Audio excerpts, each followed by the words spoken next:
Ewa na ewa londe manu na moye. Ewa na ewa londe manu na moye. Na ewa londe manu na moye. Ewa na ewa londe manu londe manu. Mama kwanama londe manda londe mao londe manda londe ma lomoye una muwe londe mimo ngabade gogo londe ma ngabade gogo londe ma ngabade gogo ekuna ya londe ewa na ewa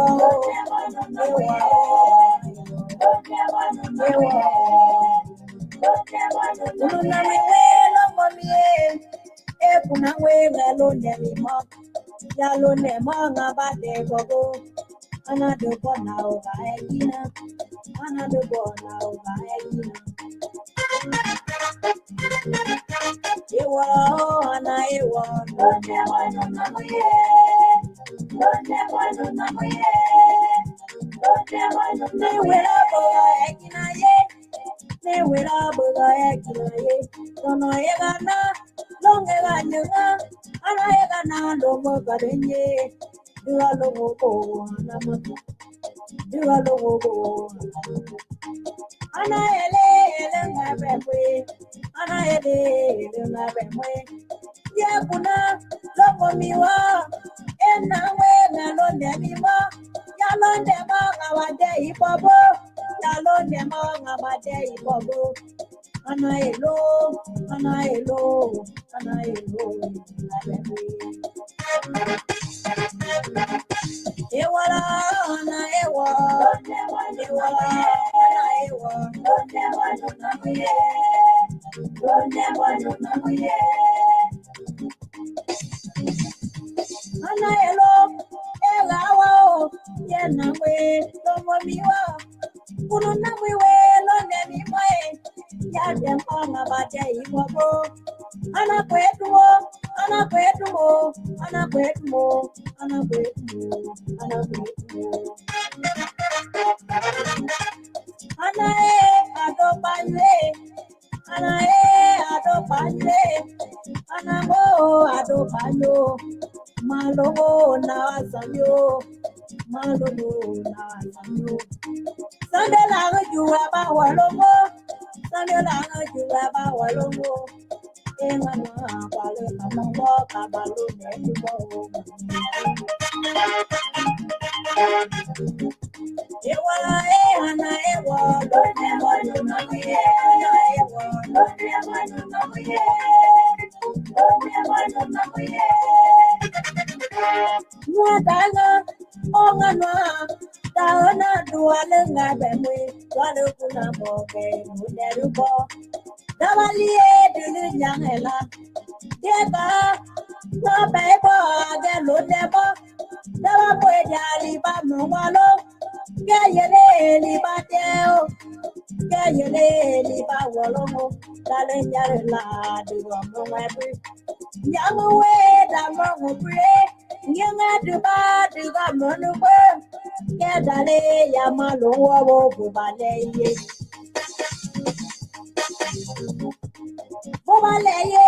bubaleye peraga yetebo bubaleye peraga yetebo ya moyo ya mo babalo mema malone bubaleye nga ya mo papa baleye nga ya mo papa baleye nga Danga de lo mole bo da denga ba dunga ma ya mo dia de dia ke ya ba lo we ya no wo ba le yenga ya no wo ba le yenga pera ga ye de bo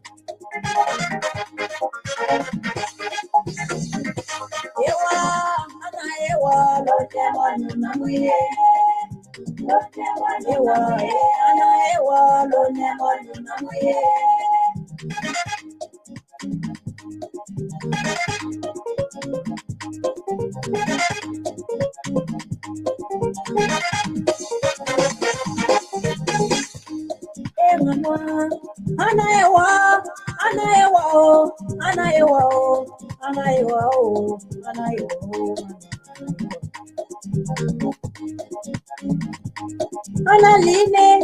Analine, Paragalo nebo, Analine, Paragalo nebo, Anaelo, Malono, na Asanyo, Malono, na Asanyo, Monge by Asanyo, Monge by Asanyo, Monge by Asanyo.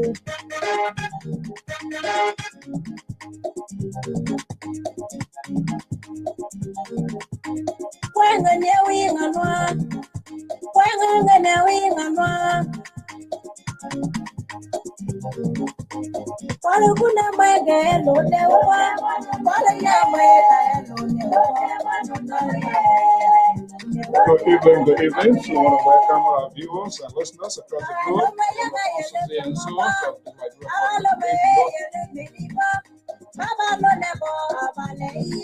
good evening, good evening. So we want to welcome our viewers and listeners across the globe. It's 7:22 Eastern Standard Time. This is Afonso and so right here this evening with your regular editions of the Examiner coming your way live from the Diaspora Informative News Outlet. Welcome to the show. Taking you what I call formerly Greater Liberia. I've tried to find a definition of this song here, but hopefully we'll get there. If this is the first time, we say you are wholeheartedly welcome. Welcome to the legendary Jerome Chelie. Good to have you this evening. I've been a little while. I love it. And it's good to have you, Ruth, Musa, Tai, Torment, and all of you great guy. Curtis, good you are in the house. Gertrude, welcome to the show. Okay, so let's have a conversation here this evening. Time is fast spent, and hopefully the analyst is going to be joining us here this evening here in today's edition of the Examiner. The Examiner takes a look at critical issue inside Liberia and especially what is happening in the political landscape. Welcome to the show. Let's get the ball rolling right here, right now.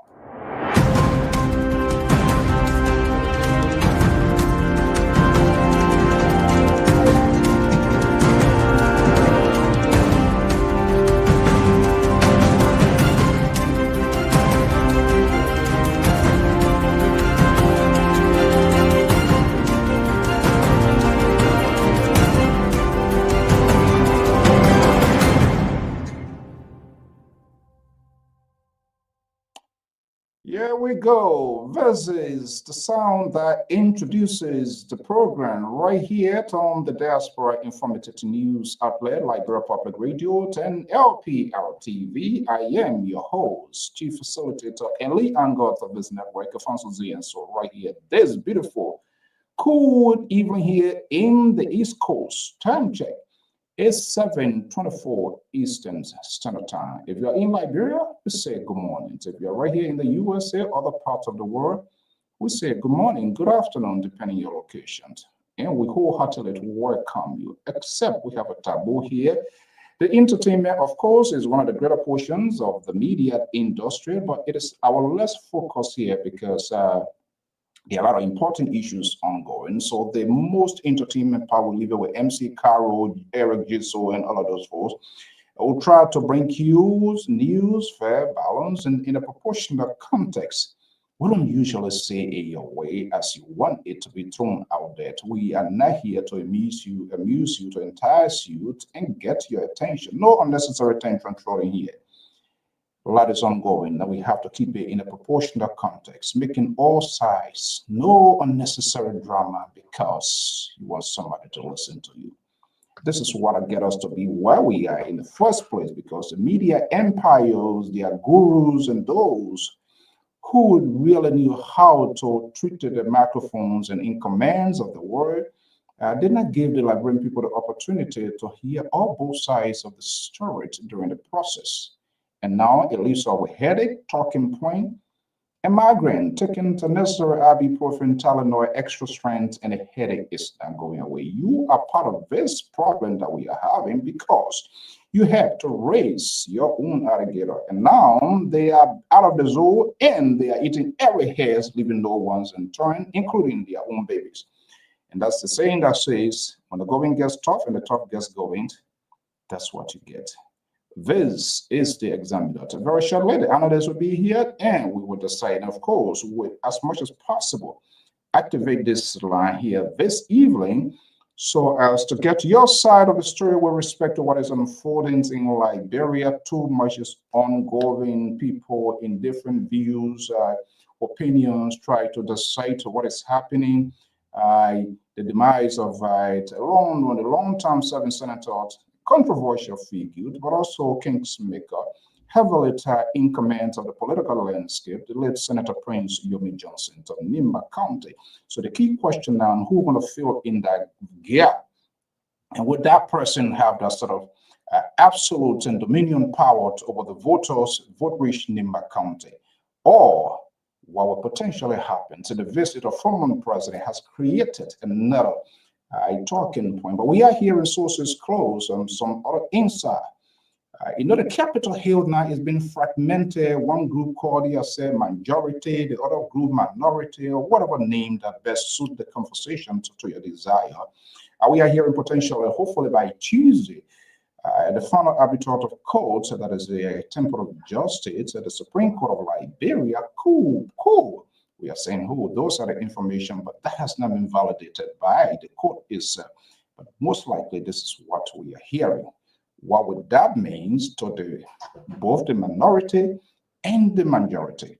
Now, between the edge here is the GOL, that's the government of Liberia, or Joseph Newman Boyka. How, depending on the outcome of the result, how will GOL process it and how will it be executed? Saying and knowing what is happening right now, but the interpretation is so much, and people have their own way, and that's their right because it is their country. So we all have the right to say, but what you say is not a fact. You have the right to be for your opinions and your views to be heard.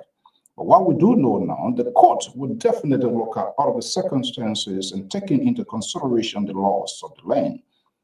That is very, very, very much vital. The legislators, they promulgate the law, but they are not the interpreters of the law. So there is a sort of self-interpretation to suit each person's their side of the story. So now you make the law, but you do not have the authority to interpret what the law says. So some of them, fair to say, they are ignorance of the law, yes.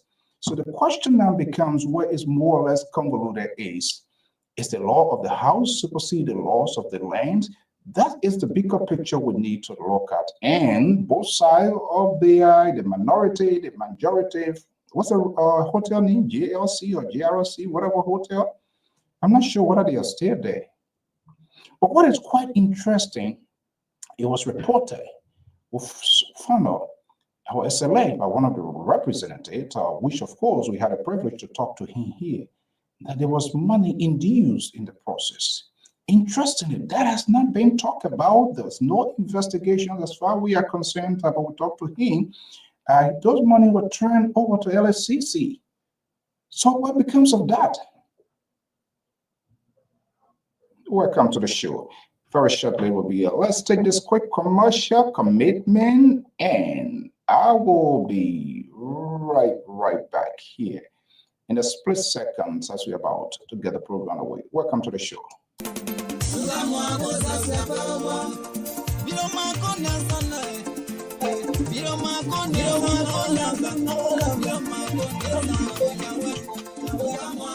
Do you want to share your events with the world? Why not contact us?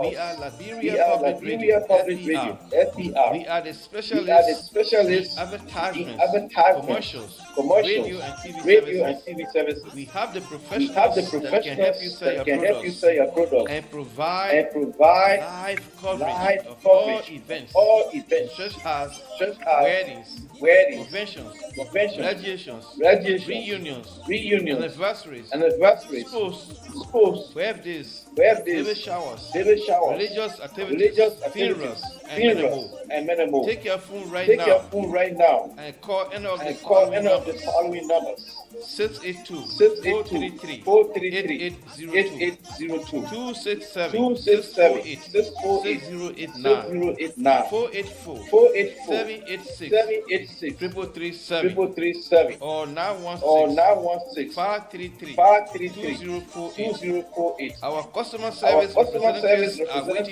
waiting to take your calls and give you the needed assistance. It is LPR, the home of excellent media services, and your friends in business. Yeah.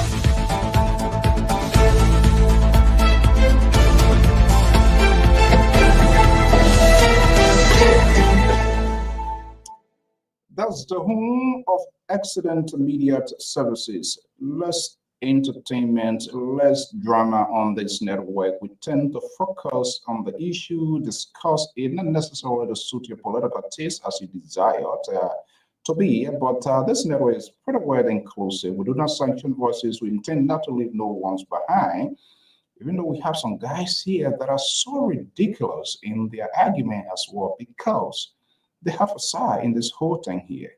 They have to raise these alligators. Now these alligators are out of the zoo, it's out of their hands. I know staff to contain them. They are all out of the park and all on the rampage. So they are doing the damage control and telling us to hold on. There are some folks now Washington refusing handshake Boulevard. I learned there's a new street being created. This is like every day, every other day, some sort of drama is unfolding. Well, because I said the link is all out there. Jared Washington, one of the Washingtons on this network as well. Welcome. But I will try as much as possible to activate this line here, because every other day we try to focus something surface. And it's important that we take a look here. I think from what I see nowadays, the politics, people are going to be paying keen attention. This sort of wake up in the morning, this one is contesting without asking he or her question, I'm voting for this person because he or she is from your side, or you know. So have we learned enough lesson to put the interest of the country first? Or it's going to be as usual, this sort of political popularity, this sort of exhibitions. Yes, he's popular, so yes, he can do it. Or we just make those sort of assume educated guess because of his name, because of that brand name. This is what's going to happen when he becomes president of the Republic of Liberia. Or are we going to look at all of the factors involved? Or because of his age, because of his experience, he has been in government, so everything's going to be okay. Now, have we learned a lesson in the last couple of months? And how well would this be perfected into our decision making? It's yet to be determined, because the voters themselves, we are the problem for ourselves. We are the problem for ourselves because we do not focus on the issue. We do not prioritize what is important for the country. And so we're quick and fast in making judgment. Cesar Goya is with the brown guy. And so since Cesar Goya is a good talking here, he knows how to coin his word, to put his words together. So you assume the brown guy going to be to the person without you asking. That's exactly what we did. And that's exactly what we continue to do over and over. And the lawmakers as well. Our focus has been more or less on the executive branch, which of course is important, is key, is very consequential. But we must also remember the first branch of government, these people are elected. They are our Anthony Allard, whether we voted for or against. They make the law, they decide for us, they run our daily activity, the executive on the other end, administratively execute those. So proportionally, all of these people must be questioned at the same time. But we don't do that. We are distracted. We are taken away. We are being removed from the actual sense of what we should be talking. more or less emphasis just put on the executive. So this is where we are. So I'm going to put the number here quickly as possible to you as a country. We don't want to be the other network. We don't want to be the other people to where the sanction your voices, to cut you off because you are not speaking their language. You are not speaking their tone. You are not part of them. They put you they put you in the category that he's not one of us. That's how the politics has been from time to time. You want me to leave your knee? Come up here. Every time we have serious thing, now you from how you call it, Majority Avenue now, Majority Black Avenue, you to refusing to shake hand Boulevard. You guys are the problem. You guys are the problem of that country. So we gotta point it out. So if you don't want to be called, stay away. You're jumping from party to party. These parties, they do not have no chairman, no offices. These parties are on wheel, no political ideology. They do not stand for anything. And this is why we have over 150 political parties. Where are these parties now? All that's been going on. How many of these 54 parties that participated in the country during the election? How many? They haven't parted the dancing now. We're not questioning them. You're not asking these people you call your political leaders on critical issues. They wait on the eve of elections and it becomes more active. Then they're running from one county to county. Then you get a backpack on your back. You're chanting, you're dancing. Oh, say. Yeah, you bro will say, you're going to get all say. In this country that we are in, and many other countries, when they're asking people who want to lead them questions as to how they're going to be making these decisions, consequential decisions, how food going to get on their table. That's not with us. Every living soul, even the dead ones who were to go in the cemetery to do some sort of study, they will still be in our grave and give their political opinion as to how the country will, how they want it to run. For this reason, everybody politically grounded. He supposed to be an engineer, he or she is a political engineer. Because that's the order of the day. This is where we find comfort, accommodation. Because these people that want us to speak their tone, their language. If you refuse to speak their language, the possibility of you being included in the process, you'll be alienated as you are against the status quo. So they do not like people to challenge the status quo. So you better dance to their sound. See, this is where we are. So the civil society of yesterday, where is it today? And part of that is when poverty swarmed the country, the dignity of mankind is compromised. They do not have the voices to make a decision for themselves. We saw how vocal these people were in the 80s of the Samuel Dodds or human rights advocates, peace group, and different groups. But all of these groups nowadays, they are politically contaminated. They are in the hands and pockets of the politicians. So their voices has diminished to a significant level, to the extent that you are on your own. You're on your own. You cry your own cry. And that's exactly what we are having now. We have institutions, we have organizations, and we have a country that does not want to live by the rule of law. And we have institutions that has been surrounded by individual, and it becomes more or less individual competitions or exhibition. So when that person left the stage, then the vacuum is forever there. That's what we are having now. all these, where are these people? Organization, women group, men group, boys group, girls group, where are they? No one, they are not speaking out on critical issues. Even the politicians themselves, who should be the real main stakeholders, they are not speaking out. And they will never speak out. And you know that, and you protect them. So all we see on a daily basis is the sort of visual cycle. The other group, they screw up, they mess up. We don't, nobody talks. So this group other group comes, they start messing up. We can talk. And when you try to talk, they say, well, it happened yesterday. You don't talk, why you want to talk now?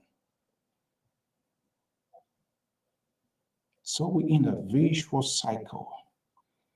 And when that happens in a country, that country would never forge ahead. And that's exactly what we are having today.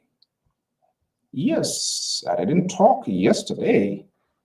That cannot make me not to talk today. What happens yesterday was yesterday. Today is today.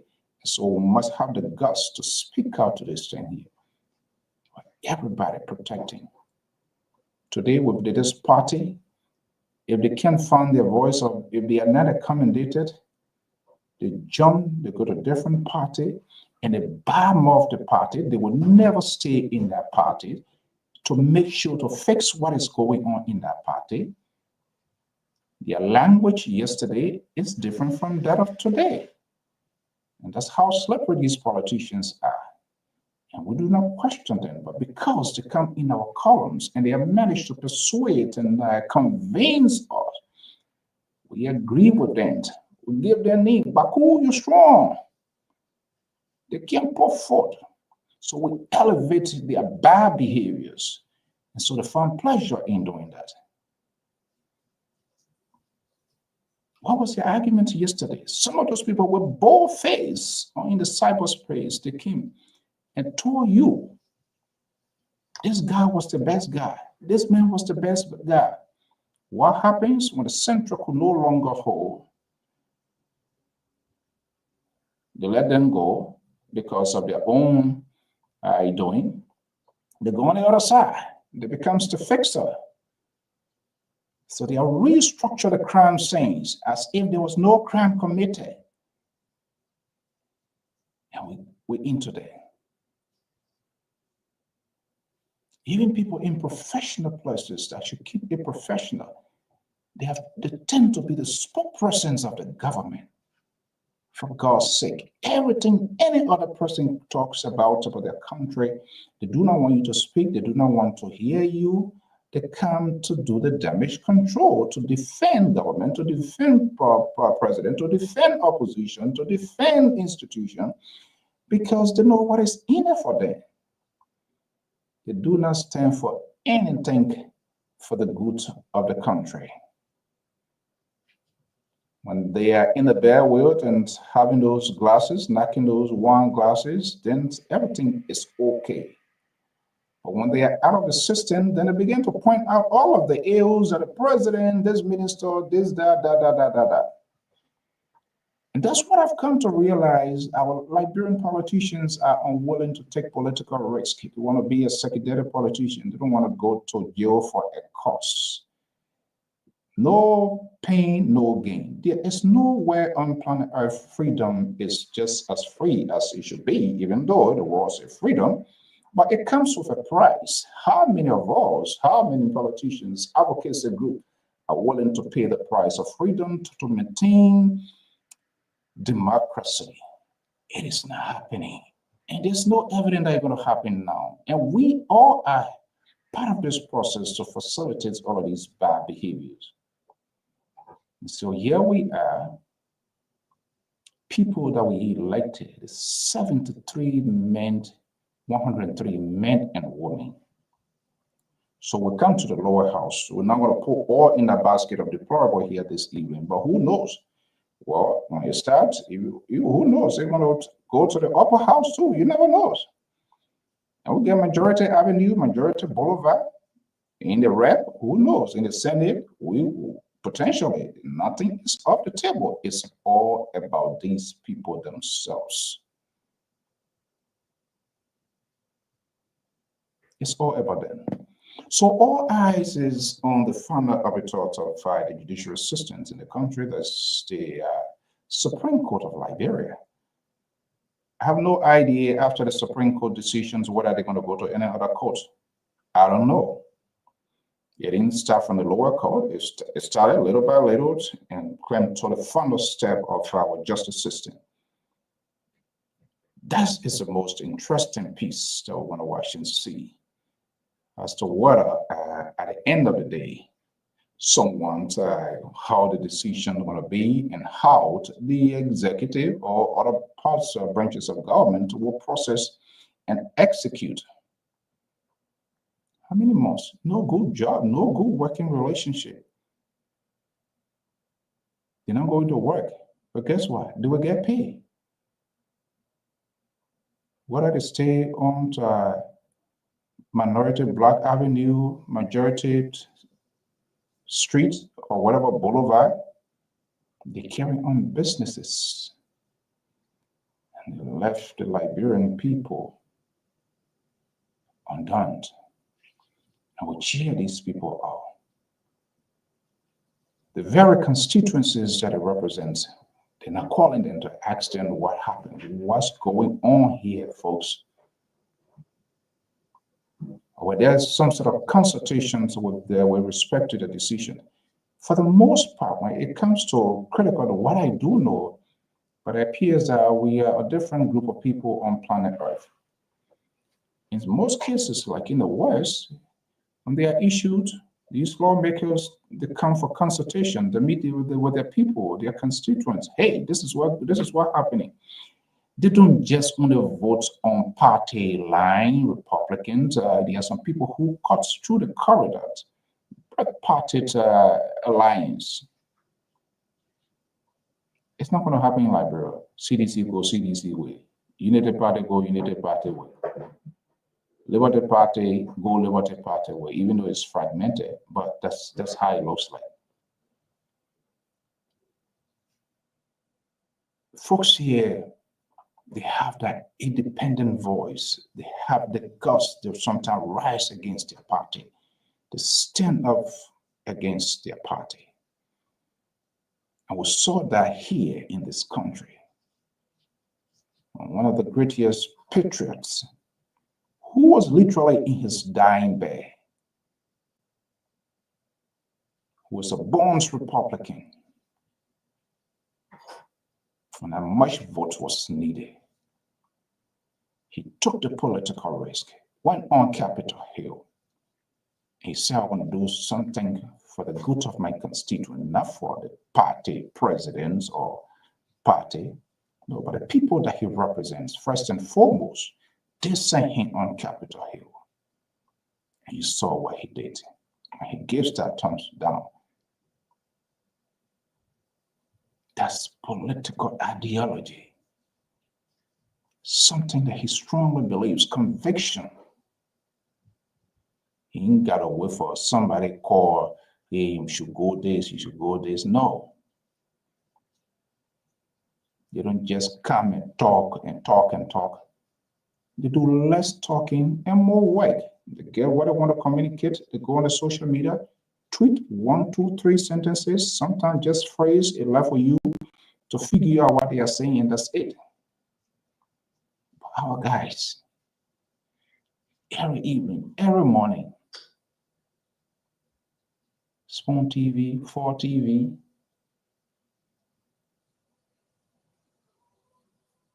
and the TV, then the station is so plenty nowadays, which is good. The society has evolved significantly. So there's people that like side of attractions, and they do not really fix the question that people are supposed to ask them. The media has been polarized, politicians has managed to overrun most of these media institutions. So to go there, they have these oatmeal type of questions, Sherman Bryan, yes or no, put words in the mouth of these politicians, give them necessary airtime, talk all the tabata, speak and put all of these disjointed voice and connections in place, and we cheer them up, and you cheer them up, and you expect to have a vibrant society. That's not going to happen. That's not going to happen until we can stand up and rise up as a people, as a nation, and protect democracy, that the right thing is done. We can have a better nation. We try to make comparison with other countries. Yeah, those people, there are some people, those people that pay, there are some people who are willing to sacrifice, to make that ultimate sacrifice for the right thing to happen. But for us, we don't. Let's get this break here and come back. We will try to open the phone lines so that we can get your side of the story as well. With respect, that we can comment. Nothing is guaranteed. We don't know what's going to happen. Nothing going to happen. We don't know what's going to happen again. But tomorrow, Labrador is very, very much interesting. So let's take the break, and I'll be right back.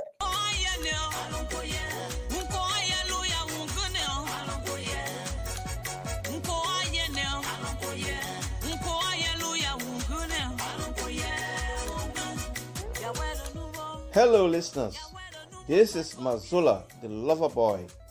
I'd like to invite you to this exciting program. It is called Dancing for Jesus. It is intended to play beautiful, inspirational music to help you turn your life to God. Join me on every Sunday from 12 noon to 2 p.m. Eastern Standard Time. This is our way of showing appreciation to God for the good things He has done for us and continue to do. Don't miss this opportunity. Join Mazola Gizi on every Sunday from 12 noon to 2 p.m. Eastern Standard Time for the program Dancing for Jesus. Please be there because I will be here to rock it up for you.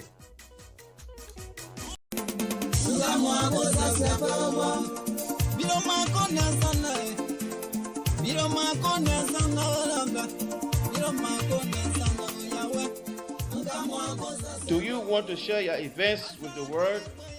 Why not contact us? We are Liberia Public Radio, LPR. We are the specialists in advertisements, commercials, radio and TV services.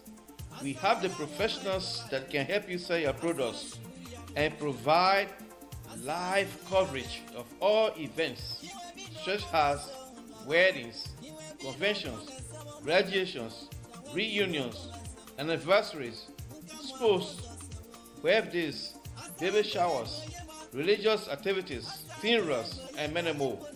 Take your phone right now and call any of the following numbers: 682-433-8802, 267-648-6089, 484-786-3337, or 916-533-2048.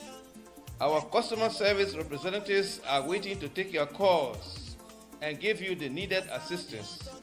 It is LPR, the home of excellent media services and your friends in business.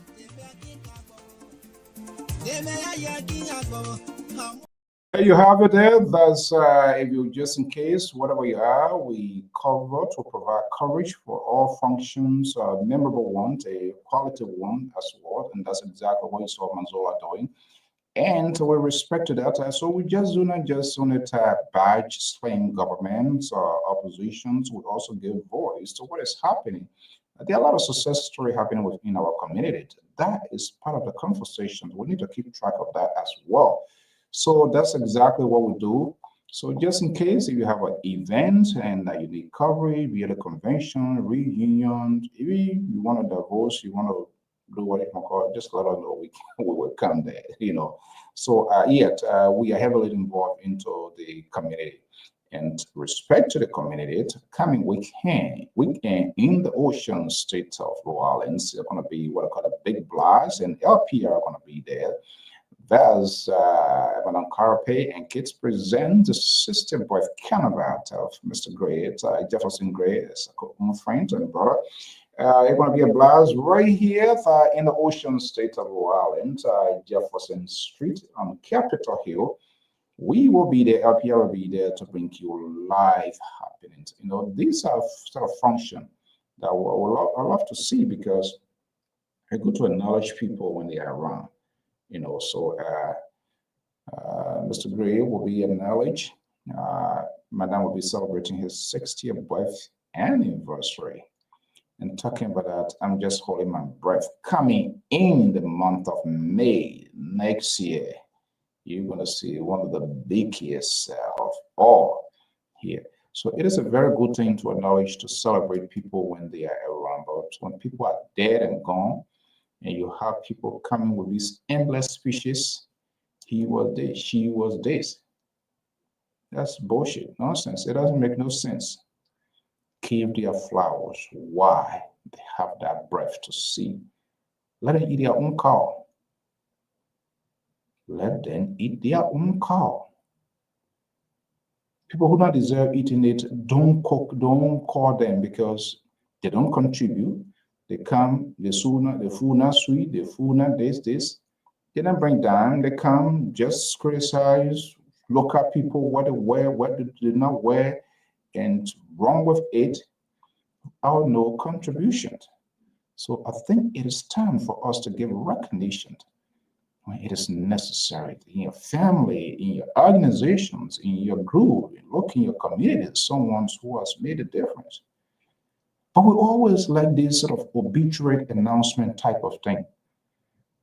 Oh, we should have recognized this person. Oh, we should have done the man, we wanted to do it. So who stopped it? Look in your community, someone who is making a difference. Someone who is always picking that cause. Someone who is always there to give back to the community. When will we get used to this?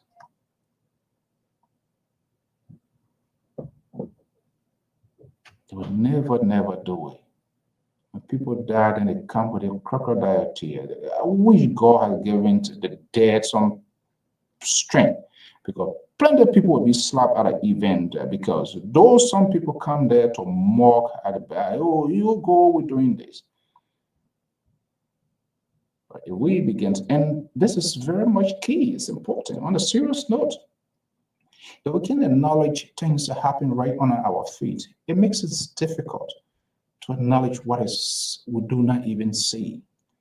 And there are many people here, everywhere, every community, every family who, who has lifted a family, make an impact, been very much contributing and doing everything in their own ways as a unique way to make an impact. We don't. So I'm going to be putting the number here to Mr. Krugman. Tell you, good to have you here. Mr. Lee George, he's our prime time follower, John Tumont, good to have you here this evening. And I'm going to be putting the number out here as well. I think these guys, I don't know, that Thanksgiving or whatever carried in the state eating their turkey. So, and the reason some of them are not showing face is the other warriors. I'm talking about my own. A lot of cat eat your own babies. The other guy say he on Refusing Handshake Avenue now. He's from Minnesota. Yeah, they come here. They always fix. They are they're always doing the damage control. So they are other warriors. They have talk, and it seems it's not working. You can lie one time, you can fix it 2 times, 3 times, but when it becomes more repetitive now and then, it's like, you know what? You're tired. But we wouldn't, and that's exactly what they want us to do. Let me put this number here, and we can talk, speak about your country, speak your mind about your country, what you think. We all know the death of Senator Prince Johnson has created another big conversations in the country.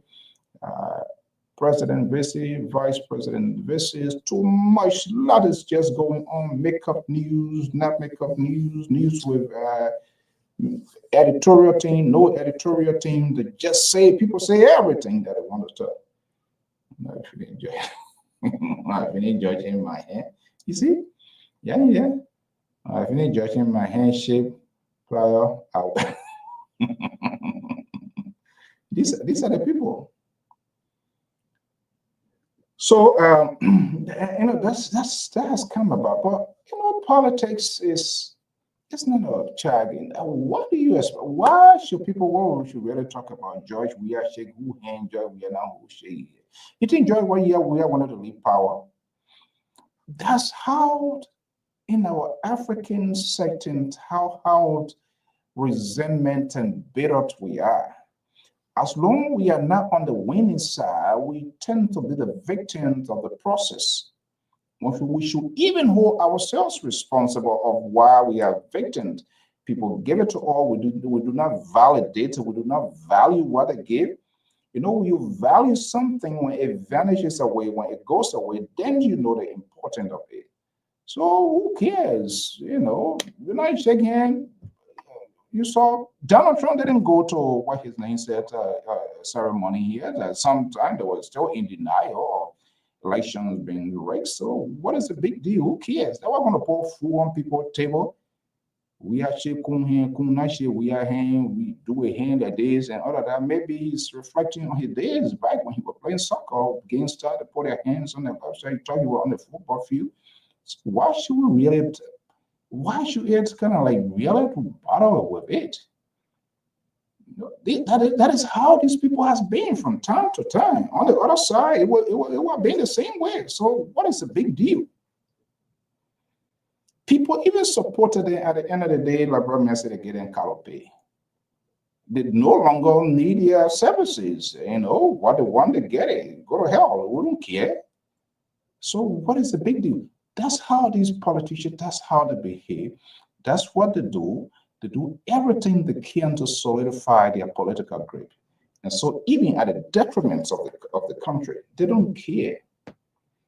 But sadly, we validate what they do. So I talked to like we were talking to a few folks, and I was told I've been saying that we hope to send our team there to see that the Samuel Striker funeral home is being heavily fortified. I don't know how true it is information. And when you talk to people, they have different forms of interpretation as to what they feel about it. I don't know. But as a matter of fact, he was influential person, controversial in so many forms. Let's play one of these. I mean, for you today, sometimes if you don't do it, he take it back. Let's take a retrospect on some of his comments. The late Senator Prince Yomi Johnson. Of God. The solution is not reshuffling cabinet. Those you call enemies are not their enemies. They are your brothers. They are Liberians. They want to see Liberia move in a straightforward way. If you don't listen to me, I will travel back to Nigeria to seek advice, whether I should continue my support or I should withdraw my support. You have been set aside. You are no more the crowd or the people you used to be with, Mr. President. Start witnessing Chelsea and Barcelona show. Every time I went there, this is all they were watching. I heard just a few days ago the president wanted to do reshuffle. That's good. But you may be moving people you think they buy and putting the worst people that give you pepper and damage the regime.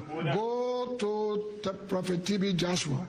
You went after you succeeded and became president. The very people who were praying for us not to win are the people now we befriend. They become our Holy Father. If we used to drink, let us leave it and live a holy life. If we used to womanize, let us remember today that not every woman is free of being demon-possessed. You are now a president, but your regime from its starting is characterized by social demonstration, social trouble. Are you asking yourself why is it so? Yesterday, the country giant moving, opposition gave way. The people are now saying they're calling us all of our country devil. He built houses that were burned, zinc houses to concrete. The same people now voting against the Kennedy and speaking ill about their own son. whoever is advising is a wrong advice. So when you don't pray for peace and do the right thing, when things go bad, we are all in danger.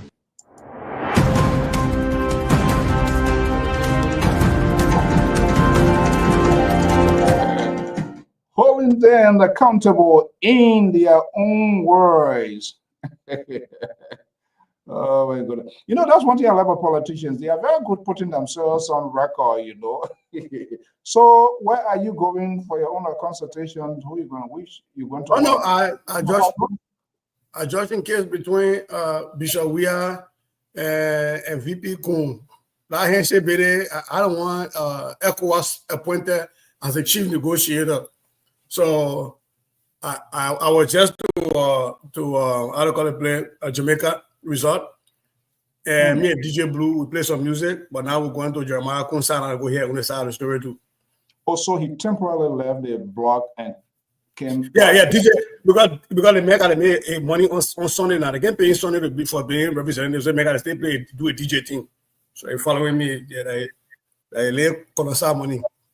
I wonder what kind of song he played today. They may play Jump By sent me. Oh my God. The real problem is just everything. Talk to me. I want you to be very, very honest. I don't want no spin tonight on anything. You went to church today, by the way? Yeah. I went to virtual church today. So the one we can when they want ask for offering, you flip the channel and you come after the offering and you tell about oil. So because you don't want to pay. Okay, so I know it might be ridiculous here, but we need to find out this question. I don't know who we can ask now, but maybe we can ask the president. You remember during the election, somebody said, "Oh, I want to dance with the devil." Is that true? Whatever it takes to dance with the devil to win the presidency. I gotta be truthful. I didn't listen to that, but I heard a lot of people repeated it. That I think it was regarding when Prince Johnson had endorsed the United Party, and then I think people were saying that the United Party should reject it, and the president now then said that he would dance with the devil, quote unquote. If that meant I'm winning the elections, because everybody was saying Prince Johnson was a devil. So yeah, I know. I don't know. That's one thing we cannot validate. But what was the president saying? We need to do some backtracking. So the devil is it's kind of like confusing. I don't know whether any media ever had an opportunity to ask. They don't ask some of these questions yet.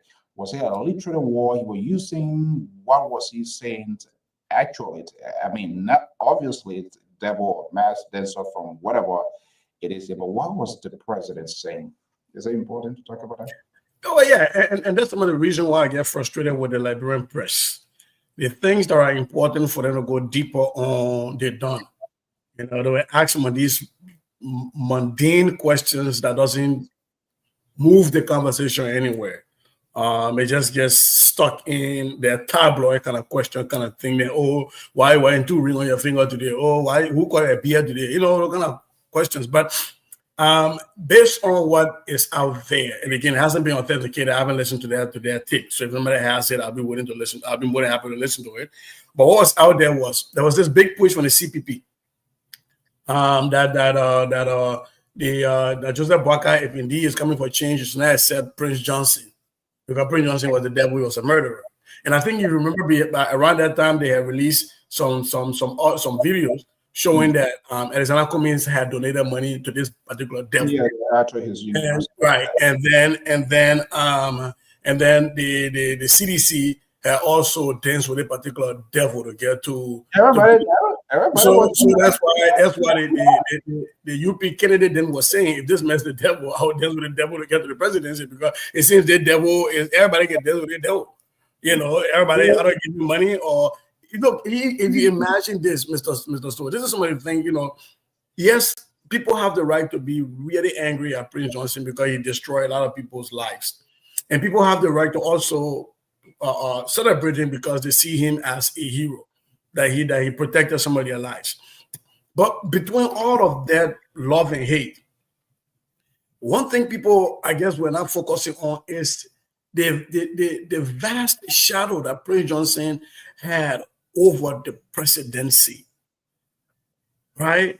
2 terms of Madame Salih, 1 term of President Weah, 1 term of George Weah, 24 years. Guaranteed. No change. 24 years, whoever the devil raised their hand became president. 24 years, Mr. So that is huge. So with this year, you've been politically grounded, mathematician / politician. So all of the chance you put, all of the and that is now the question now. I'm not sure whether that trajectory want to be the same because everybody, there's some uniqueness in everyone's in their own human spirit. Sissy will just be Sissy. Even when I try to be the first amount of Sissy, it will not reach to that maximum level. I don't see anyone that can really, for now, can reach to that equilibrium of the late Senator Prince Johnson in terms of when Senator Johnson speaks to the people. And Nima, very consequential, very crucial to the democratic process when it comes to the presidency, importing people to the putting them over the finishing line. That's very, very much right. How is this being corroded, or what will happen now? I always tell people endorsements in politics, they are not like a tax-free property you will to your children, where they get the whole thing 100%. Political endorsements come with taxes.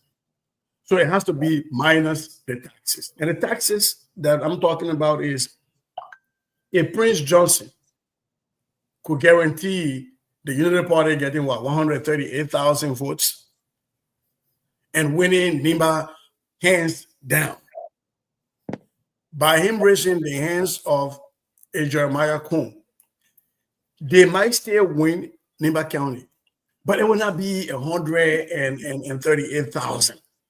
There will be taxes to that. And the taxes I'm talking about, there are some people who love Prince Johnson for various things that are not transferable to somebody else. So, for example, if we go back to this war issue that people keep raising, if I'm a Nimbayan, and I felt strongly that this was the arrowhead, this is the man that saved our people, that's the narrative I believe in, that is not transferable to Jeremiah Kuhn. It is not. So this is where we're going to test whether the love was for political ideology of the MDR or the love was a personal love for Prince Johnson and everything that is out there. Okay, and that's a very good point you just inserted into the conversation of political ideology. And this is the missing link in the politics of Liberia. Are we going to know now, considering what has happened in a Sonia's time, as to whether this guy, there was something very unique, and there was a specific way that his message to people, speak to his people, and that resonated very well, whether we like it or not.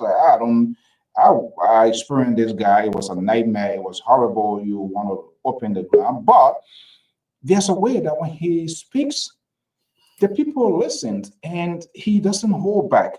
Let me bring in the Bois in here to the conversations is about to get. Wow, see the guy, he in different suit again to do. Well, the new suit just about that released on your birthday, that the new government suit. They won't be doing pro no more because of Joe. We are in speech to the vice president today. So there was an order from the executive mansion. Nobody will propose suit again going forward. So yeah.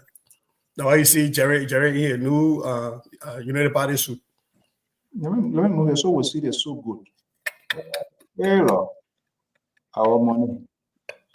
Mr. Jerry Barcon, good evening. Welcome. What can I? Thank you, sir. Thank you for having me. Good evening, everybody. Radio listener. How you doing? I'm back. I'm back home. Where you coming from? Where you coming from? They didn't want us to see your face. They didn't get you new. Okay, much better. They didn't get you new machine. Wow. My man, I think the coming election will all got to taste out because our country there, if you not taste out, you on your own. No, your side got to win. What do you say? Your side win. You be that offer. And now when I swear cap, like you know what, they force me. You'll be like some who get 1.4%. We can do nothing. Also. That percent never go back. Okay, Mr. Bargon, good to have you here. So back to the conversation. Yeah. So who this wait? Good to be back. From the vacation of live free or die. It was good. The vacation. Man, the Granite State was good. Yeah, enjoy our money. Think so. I just friend to the president, so the Jeff boy friends of JMB. Yeah, just friend to the president because LSC can't ask me for nothing. I just friend to the president. Oh, my man, they organize friends to come here and they will persuade me to come by men to get life. The way Louis brand name gashing, I don't even know what I even want. It's not the kid for the men, close their account straight. So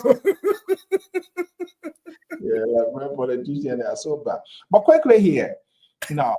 What's going on? Yeah, now I'll be coming to you, Mr. Barcont. As you know, this is the examiner. We'll try to examine everything here. Now, who political tests would be tested in this case? I think the way, if I'm correct, would be on Jeremiah's Cone, because if you look at the Nibana, he is the highest political giant in terms of his positions and all of that, since his hand was lifted by the late Senator Prince Johnson, and he's the top senior president with NIMA. How can he solidify that political grip with NIMA? Does he have that will to do it? Well, I don't know about having it, but I do believe he can earn it. And this is going to be a test. This is where he is going to start to put himself out there for the top position on a ticket next time if Joseph Boakai doesn't run. He now has to audition. He has to show the Unity Party and its collaboration that he can still win Nimba County. It might not be as handily as Prince Johnson wanted, but he can still win Nimba County. This is also going to be a test of the viability of the MDR. Whether it becomes like NDPL or it becomes like, that goes away after the arrowhead or the top person is going away, or it becomes like the Liberty Party where one person take the engine carry the ramp, the other person carry the frame to go make power with it. The person he chooses, this has to be a must-win for them, for the ruling party with the MDR. This has to be a must-win. Now, there is also, some of us are watching. What is the viability of a George Weah comeback? What is the viability of a revamped, reframed, reimagined CDC? If CDC put a candidate in this race, win or lose, but if they put a candidate in this race and they lose, but they don't lose by a massive margin, you don't lose by more than 10 percentage points, that shows to us that there is appetite on the ground. There is appetite in Nimba County, that some people follow Prince Johnson because they had a personal relationship with him, a personal belief in him, and that can be shattered and that bond can be broken. So CDC, for me, I'm looking at, can they put out a viable candidate? When I say CDC, I mean the opposition bloc. Can they put up a viable candidate to test whether or not that chain has been broken? Because yes, the MDR/Unity Party, I would tell you this, it will be difficult to beat them. But if they can beat you with less than 10 percentage point, then you start to look at your data and see where you got votes from that you never got votes from before. Who are the electorates that you need to start targeting for the next set of elections that come up? So yes, it is a must win because Jeremiah Cone has to audition. He has to show the Unity Party that he deserves that position at the top of the ticket. But I'm looking also at what the opposition does. Whether they just lay back and let it be, or whether they actually go into Nimba County and actually flow fight for every vote. Even if they lose, they get something to show for 2029. they get something to show. Let's narrow the scope of conversation, and I think it's about to get very little bit dicey now because he's here, and so obviously he has messaged his ally to come to do their single thing. But I honor my wife. Today is Sunday. I read my scripture. I'm not going to be allowed to be tempted by these liberals wing of this network who in the tendency of coming here to kind of like dilute our conversation. Let's go to the home of Nancy Pelosi and bring in the most liberals on this network. The liberal progressive, Samson Baku Brown told the guy has been rooted. I'll say they kicked this guy off on the State Broadcasting Corporation. So right now he's back home. Prodigal son, they can go and at the end of the day, they bag it. I told him, your voice will not be accommodated. You're not compatible with Eugene Fagon. The Fagons, they are propagandists, and you are moderate liberal, so you can't fit in. Liberal, good evening. Happy Sunday. Good to have you here. I'm not hearing you, my man. Don't even start. It's too soon. Good evening, Mr. So. Thank you very much. But just for your information, I was never kicked out of the program. Okay, that's not important. That's not the most important. No, I understand that. I was never. Okay, you see, we're not hearing you right now. Oh, the man, my papa. Oh, yeah, that was a job. We know that. We know him, but we can deal with it. The only reason why I don't go there much right now, because there's a lot of things that is happening in the country that I don't agree with.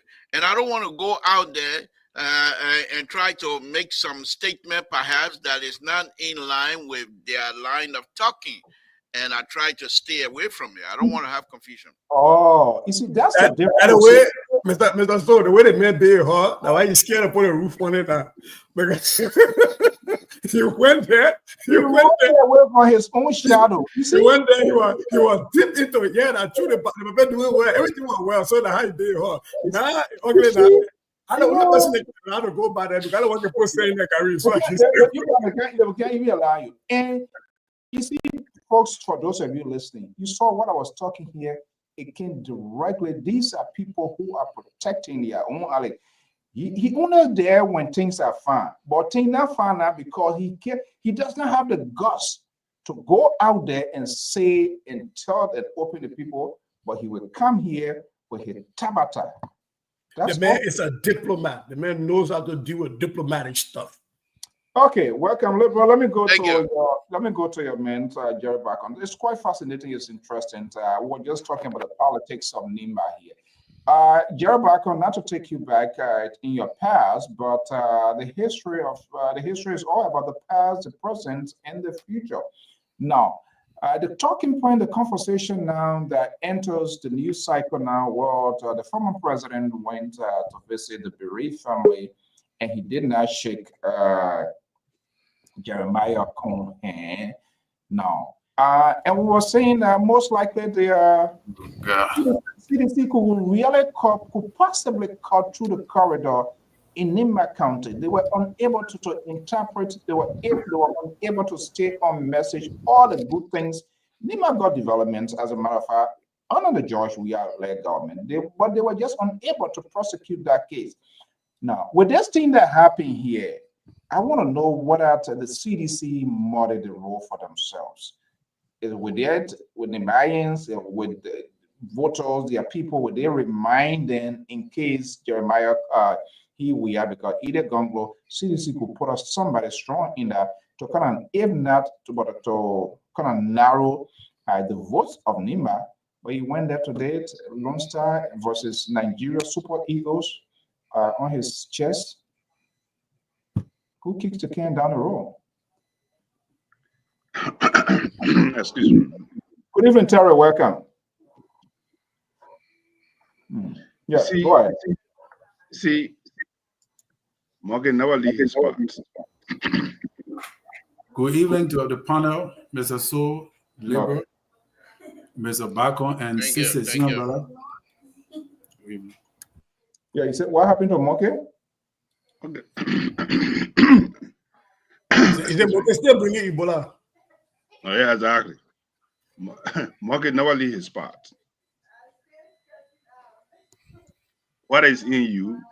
Like Teddy Pendergrass said, you can't run away from your own shadow. Wherever you go, your shadow will follow you. It's just a matter of time before you show that simplicity or simplicity-ness. Okay? You, as a former president, let's go back to you brought a history out. Let's go back to history. The man, you refuse to shake his hand, your former representative, your former colleague, senator. Now he's the president of Republic of vice president of Republic of Liberia. The courtesy is due him without any due. God forbid, Jerry, that was misspoken. God forbid. He's not president of the Republic of Liberia. God forbid. Hold on, please. No interruption. This program is very peaceful. Please. I'm running the program here. The vice president left his seat. Someone will serve in foreign service. No matter how deviant, how bad you want to hold that person by their neck, you have to show that discipline that you are a diplomat. This is not your first time to insult the vice president publicly. I mean, the first one was swept under the rug on the transition period. Which one was swept? At the executive mansion. What happened? He refused to shake Jeremiah. He refused to shake the president. This is not the first time. This is the second time doing it. Okay. Yeah, it's the second time doing it. After the election, when we were making the transition, they lined up to the executive mansion on the floor. Politically, is that a hurt to him, to his political career? It is. I mean, I lay my foundation. Yes, sir. Yeah, it is. And in life, there's a time for everything.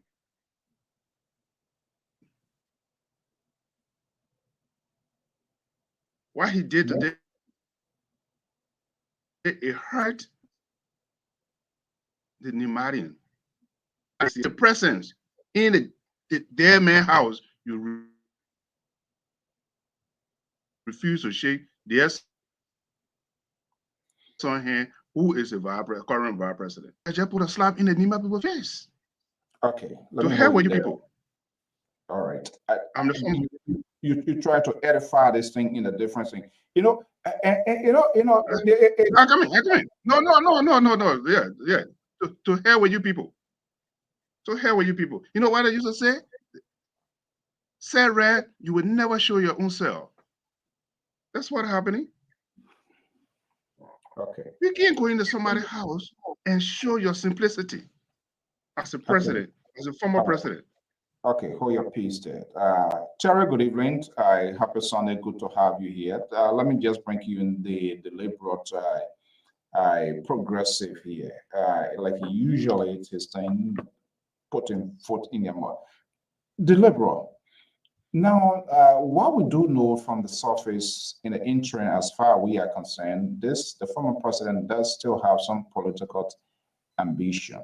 Now, this whole conversation, the soundbite, the read me on the social media, Jeremiah can do this and White Cat do this.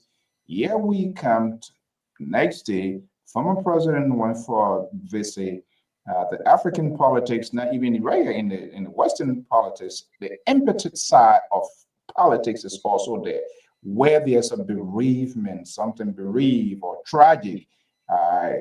No matter what side of the aisle you fall on, you have to put in on that sort of human shield to empathize and sympathize with them, put yourself in their shoe in the interim, and later on, you start to go gutted. We didn't see that. Does it matter to really? All CDC, as usual, put their foot in their mouth again today. Thank you, Mr. So. I think it's a little bit interesting here for me. I'm the one usually stand on this platform and try to wrap everything bad against CDC neck. However, I would not have advised President Weah not to shake the hand of the former vice president, but many CDCians who are from Nima County frown on the vice president behavior for the fact that they even allow a war crime code to be discussed. Because remember, Prince Johnsons have always claimed that a war crime code was not for everybody except for himself. And he made his people to believe that the war crime code was coming from Nima County. And for the vice president, as far as many Nimadians are concerned, which is not true anyhow, from my perspective, they believe that he should have make a stand. And the fact that he didn't do anything, they are upset with him. And President, don't forget now, he's seen to a lot of social media, listening to a lot of people. And when these kinds of wrong information start filtering into CDC headquarters, into the president, he believed that, because they think that President, we have protected Prince Johnson. And that's why the war crime court, and this is why, believe it or not, I believe strongly that CDC will run on this, what we're talking about here tonight. Many Nibadians believe that CDC, under President Weah, were protecting Prince Johnson. When he and Prince Johnson fell out, okay, they thought by bringing President Waka and his people on, that they would have repeated the same thing under CDC.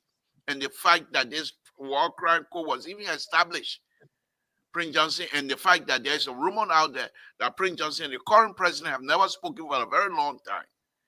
These things are taking root into the mind of many Nibadians. Now, does that transfer to vote for CDC? I don't think so. However, if CDC were to run in the next election and able to chip away, and listen to this, we got the strong son of Nima are going to be putting their hat in the ring. So from that perspective, Nima is going to be picking here and there. We have the strong man, the brilliant son of Nima, Councillor Gonglo. Most likely will repeat again. But this time, he's not just going to repeat from over here, because he has already swept. You saw him with a broom, and that broom had taken root. And with the current situation that is happening in the country, with all the corrupt behavior that is happening in the country, that broom will be so powerful coming from Nima County. So already you have Nimadians are now gravitating towards many places. So if CDC was to come out and run on this thing, I believe they'll make headway. Now, I'm not saying they're going to sweep Nima County or take Nima County, but I believe not shaking the hand of Vice President Kong, while I would not have advised the former president to do that, but I believe that he's taking cue from many Nimadians. Okay, thank you so much. Let me bring in Terry, one of the moderates, independent guy, but he's still with those guys here. Now, the liberal is trying to find himself in two places here this evening, try to play it nice here, want to be on this side, on the other hand, be on the other side, on the other hand, politically correct, as he's noted to be. Terry, does it matter what happens today? Will that factor in? The fact here is Jeremiah Cohn's position was known. I mean, with respect to the war and economic crime code, I'm not sure what I can recollect as to whether his position was made public before his hand was lifted. That I have to do a calculation to know why it is. But his position was made, he made his position known. And so, I'm not sure whether the listening to Prince Johnson was caught unaware. Does it really matter now? Yeah, again, happy Sunday to the panel and to our listeners in Radio Land. Overall, there are a lot of things factoring in. First of all, traditionally, what left in Prince Johnson's stomach he died with. Traditionally, the people will look at it. Prince Johnson died without reconciling back to President Weah. After President Weah ill-treated him, disgraced him on his pulpit, he died with that particular pain in his stomach. And that was not reconciled. So in order for President Weah to have used a strategy, that is what I was saying the last time. How do you know that it wasn't reconciled? Well, if it were reconciled, it would be in the media. But now, even as Prince Johnson is dead, somebody would have said President Weah and Prince Johnson talked before he died. Have you heard that since? Those are the so-called conversation, but I don't validate these rumors and things. But Yeah, carry but on. politically, somebody will have highlighted it. So we must understand that there was a debt that Prince Johnson that Prince Johnson died with. Whether a President Weah owe it to him or he owe it to President Weah, but he died with it in his stomach. Traditionally, it's not a good sign for President Weah. And he entered today, like I said, CDC have no strategy. President Weah do not know how to relinquish his grudge for political gain. He don't know how to do it. When he get problem with you, everybody will know he get problem with you. He don't know how to pretend. And that in the vein of politics, people can hit one another and still shake hands and laugh. You understand? It doesn't mean I want to go. And I listen to a lot of people saying, oh, they're afraid Prince Johnson shake, what his name? Jeremiah Kun hand, Jeremiah Kun die. Do you know how many people hand Prince Johnson shake after Jeremiah Kun shake a hand? Why didn't those people die? Jeremiah Kun can meet the president every day. The president, Jeremiah Kun is one step to the presidency. So if he wanted to shake somebody's hand for them to die, I think it's supposed to be, God forbid, Joseph Yuma Boyka. They're not Prince Johnson, because Prince Johnson is not standing in Jeremiah Kun's way. But again, Liberian people are narrow-minded. Anything somebody chung in the public, every media will run with it, and that is the level of ignorance. Somebody there chung some kind of careless propaganda, everybody running with it. They don't sit to think, to analyze. When Jeremiah Kun went to the school there were other people who shake Prince Johnson's hand after Jeremiah. And even in Prince Johnson's house, before he fell off, there were people who shook his hand. So when you say because Jeremiah couldn't shake Prince Johnson's hand, so there are a whole lot of crazy stuff going around. But what I want to say to this issue here, Mr. So, is that President Weah again, he flopped, because that was the first visit. The first visit after one of your major allies who helped you to win the presidency died. Your first visit, you are seen on camera rejecting two key politicians in Nima County that you could even use, one of which, to help you prepare your whole entire people to the. And you must also understand that the Southeastern people gravitate to President Weah because of Samuel Kanyado, the late Samuel Doe. So you cannot be seen creating that rift instead of reconciling the people. And there are a lot of young people in Nima County that gravitate to President Weah because they don't care about the war. They don't know about the war. When you listen to them, most of them gravitate to President Weah because they like him because of an athlete position, a position on the sports stage internationally. So people thought that he would have used this opportunity to reconcile. Like Labour said, there are a lot of propaganda here that CDC can use to their advantage. But will they use it? The propaganda is the war and economic crackle. Jeremiah Kuhn could say, well, we brought a war and economic crackle, but have you seen it?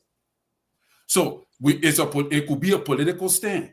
The war and economic crackle will not happen. But we're using it as a political strategy to keep people to some position. But have you seen the war and economic crackle?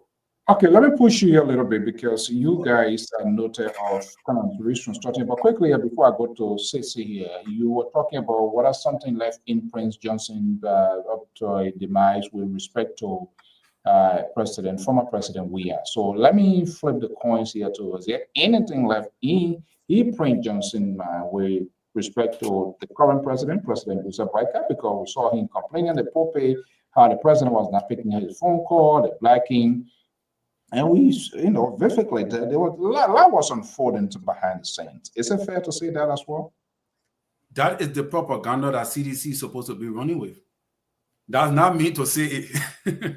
That is a political propaganda that they have to manufacture, cook it very well, and have the pundits that are able to push it, that maybe it could factor in to change the narrative. But you started a day already. I don't even know whether a president, we are even shook the woman's hand. Prince Johnson wave hand. I don't even know whether his people were able to capture him. Okay, even if you didn't shake or what you mean, Jeremiah Kuhn's hand. You didn't shake Koga's hand, but did you shake the hand of Prince Johnson's wife too? Did you shake her hand and told her, sorry, mama? Let your people capture that video. Then people could say, well, the man have beef with Jeremiah Kuhn. That one is not anything. But did he shake the hand of the bereaved? So it is not me to say the propaganda is with CDC to use her lies. They got so many propaganda they can use against this thing. Yeah, you make so much a good argument, but if down the road there's a picture or video, the president reaching out in a very sympathetic, empathetic fashion to the widow, would that change the narrative in your view? It would change the narrative because they can use that and say, "Oh, but the president don't like Jeremiah Kuhn. Jeremiah Kuhn betrayed the man. The man was his friend. He betrayed the man. But the president shook the hand of the widow, and the people can see the sympathy. The sympathy is not Jeremiah Kuhn. The sympathy here should go to the bereaved family. So why people jumping on what they play Jeremiah Kuhn and mention him? Politically, I could have beef for you, but it doesn't mean you are not bereaved. The person who bereaved is the person here in the picture. So did the president shake the hand of the bereaved family and console them in the proper traditional way? That would be my position. That would be my position. Mr. Goya, it's quite interesting and becoming a little convoluted here. To Terry to walk back and took a good political back turn, which is great now. So down the road, like I said, let me just roll over these questions. If there's a video, there's a picture, the people that watch, they listen to this thing here, surface, and the president being very remorseful, empathize with the widow, and you see him just by the picture and some sort of emotions and sentiment, feelings comes in. Would that change the narrative? Is the president, who is the victim in this whole thing here now? I mean, with this whole thing, it doesn't really matter in our demographic, in the voting bloc of our country, whether people do this here, how many people are going to remember this down the road? How significant is? You asked about the victim. Let me answer that question for you. The victim is decency. Common decency is the victim. You don't go and carry your fighting to people bereavement mad place. You don't carry that. Look, I wasn't going to talk about this because I felt it was beneath the issue. But look, here's the thing. CDC, and let me push back on the liberal. CDC cannot use this. CDC has never been able to use anything. Even if God himself can and get in the rod that Moses used to part the Red Sea, CDC cannot pass on me where we eat. Because they have shown us that they are incapable of doing anything with anything. Okay? They can't power, so they win. Anyway, they can't even part the do what we eat. So, May 1st of 2023, Prince Johnson said he's not for the war crimes code. That before the election. May 12th of 2023, Jeremiah Kuhn, Prince YJ ally, said that he backs the World Economic Crime Code. So this cannot be seen as something that is a betrayal to the Nimba people. Right? Prince Johnson knew it when he supported the Unity Party. Jeremiah Kuhn said it, and when he joined the Unity Party as a vice presidential candidate. Let me tell you something. If, like Terry said, if a video comes out where the former president is consoling, rightfully so, as a former president, you are still a healer in chief. You were supposed to be able to heal folks. If that shows, for me, I have to look at the narrative behind it. Yeah, it is. The CDC has not come out with anything yet, which is good. The NPR already pressed it. If the CDC allowed this thing to become their version of the Alexander Cummings hammock scenario, it will suffer it. Because you got to get ahead of the narrative. Why didn't you shake Jeremiah Kuhn's hand? You still very well election, okay, fine. So why you didn't shake Koga's hand? And like Terry was saying the other day, if Koga runs for this seat, Koga can use that over and over. Okay, the man that will every son of the country, including me. What did I do to him? Right? So you give people unnecessary ammunition. The former president has told us that he has an eye on 2029. This was an unnecessary false start. This was unnecessary. And for me, what I would hope is that the CDC can come out quicker with a minimally acceptable reason why he ain't shake the man hand. You know, we are boys, we got our own little greeting, or just a greeting thing. You know, the man I said, we said the thing while when someone was doing bad, I did the same thing. You know, it's just that kind of way. You know, our cool boys who are doing our thing. It's not a big deal. They can water this thing down, but they don't. If they wait until it festers, and you already seeing the bacteria is not getting in it. The MDR released a press statement. Then you have the funny people on Facebook that say they believe the CDC, and they say, oh yeah, the man want to kill the president. That's true, man. I shake the president. They're adding more bacteria to this ecosystem. The CDC has to be swift and come out. I saw some other pictures where the former president shook, I think, an elderly man hand in there. I think like a relative of the late senator. They can use that really fast, really quick. That we're all in the Senate. You know that I would do our thing, and I left. I didn't think it'd be a big deal. They can walk around this thing, but this thing is going to come back in the senatorial race. CDC is not going to be able to use, say, oh, we promise you we'll bring walk around, but we bring you. They promise you, I hope I will lie to you, but other people they say, I'm not Belel, so you better come walk over with this Belel, that can be retro carry. We'll promise you our economic rank win, but we will. Even though we said it, we win the will, but I put it into will. So you go for the poor say what the poor talking to the poor going jump behind, or the poor can talking lie. That political strategy CDC will carry. CDC has to be quick and fast. That's my point I'm trying to make here. I don't think this was a big deal. I really don't think it was a big deal. But I think that CDC has to run ahead of this thing. I really from the depth of my heart, I don't think it was a big deal. I really don't think so. But when people in the circle of the presidents are saying, oh, the men stay there with Jeremiah Kuhn, you stay there, then it becomes a problem for me because now it's about decency.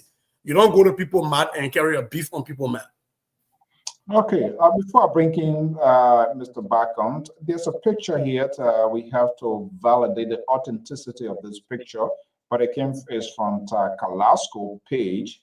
He traveled with the president, former president, special aid. We don't know what something is, but that was the very first thing he posted here. Let's see this here. You know, it looks some kind of way here, saying, in fact, no. See this sitting here, if. Whether it's the real colors code that posted or different colors code, I don't know here. Now, this picture here. The bike having maybe will be body language expert here again today. Yeah, let me see. Is it like a no? I don't know. What got that bottle there or what? What was he? You know, there is no. You know, there is. I don't see any eyes to eyes connection into that picture, to which will also speak to the deceased. Okay, the former president is sitting, like Terry said, that his former colleagues, despite of their political beef or whatever, but we're seeing that I don't know what our closeness is there. Let me bring in Jerry Washington. He better knows he's one of the mentors of George Weah and later on now with Joseph Boyka. Mr. Bacon, is that picture there that suggests to us that you can put it back while we're talking? Yeah, you can put it back on it. That picture there that suggests that the president, the former president, was remorseful. I'm so sorry, your husband. You know, we work together, we were doing everything here. Does this picture settle the deal once and for all? Politicians, they are surrogates, they are talking here, will in different forms and shifts, they will give their own interpretation. We're not here to, we want to be authentic and have the conversation here. What that picture suggests? Look at it, look at the widow. Look at her. Look at her body language. Look at how she sits. Look how she looks. But here's the important thing. Like I said from the beginning, Teddy Pendergrass says you can't run from your own shadow. Look at. Oh God. Mr. Weah. I don't know that Papi had all right. You know what is something. Hold on. You see, this is when people are ready to talk. Please, can I get some time? Go ahead. Okay, maybe let me just shut up. Let me just listen to the show then. I just listen. What are you doing? What are you saying? No, let me just listen. Go ahead. Maybe I just need to listen. Because you sound ready to talk. Why don't you listen to me? Why you always try to pray at me? You even know what I'm going to say. So I think I'd rather for me to just listen and, be spectators. That's all. Carry on. That's not going to discourage me. The 10 seconds you're going to give me, I'm going to make use out of it. That's fine. Speak the line. I know how you are. The red wing here, they always try to sabotage on the show, but I understand it. But here's the thing. Mr. Weir, the former president, he's a fraud. He's a fraud. Why? Because here is a man, he always speaks, I'm a peace ambassador. He always preach reconciliation. I'm a peace ambassador. United Nations peace ambassador. And at a national stage, you cannot shake somebody's hand. You call yourself peace ambassador? And you always preach peace? How can you preach peace and you cannot even settle your own home? And you preach and you say he's a deacon. What the book of Deuteronomy said? Said, if you can't govern your own home, you cannot become a leader in the church. You're not disrespecting bishop on the platform. The man's not a deacon, the man's a bishop. That's a bishop. I know I'm making reference to him. Probably he will correct me if I make, the book of Deuteronomy talk about leadership. If you can't control your own home, how can you control your congregation? How can you control your own congregation? Yeah, it's a man. Former president. The Republic of Liberia. You say you're a peace ambassador. You are a peace ambassador, and people are in distress. And you went to the home of the dead of their own son. And you're going to disrespect them in their own home? People, look, there's nothing here to sugarcoat. We can do politics. That's fine. But at that place, it's not to play for politics. You are there to sympathize with people, regardless whether I like you or I don't like you. But at that place, death brings reconciliation. Crisis brings reconciliation. There are certain things, certain situations where you stand and say, you know what, because of this issue, I'm still going to show I'm above. You know what he did? Look at the vice president. Even though he refused to shake his hand, but he still escorted him to his seat. Let a video. He's still walking. So who showed maturity? The president, the vice president. He showed maturity as a leader. That's why he didn't shake his hand, but he's still walking to his seat. He received him, and he took him to his seat. He sat there. That's what people do as a leader. It's not time for you to come hold grudge, especially people on the mat. You go sympathize with them. Let's forget about politics. But the vice president, he's also a son of Nima County. And you go sympathize with the Nimadian, and you're going to refuse to shake hands with the son of that soil? Let's stop it. Well, I think Mr. Bacon, is it true, quickly, is it true that President Weir's mother is from your era? Thank you. Nima County? That's what I heard today. Is that true? I'm asking that question also because thank you. Let me disclose it. George Weir must say we are first cousin. I know no one want to discuss it. He must say we are first cousin. His mother, his grandfather, and my mother, they are brothers and sister children. So we are first cousin. Not second cousin or third cousin.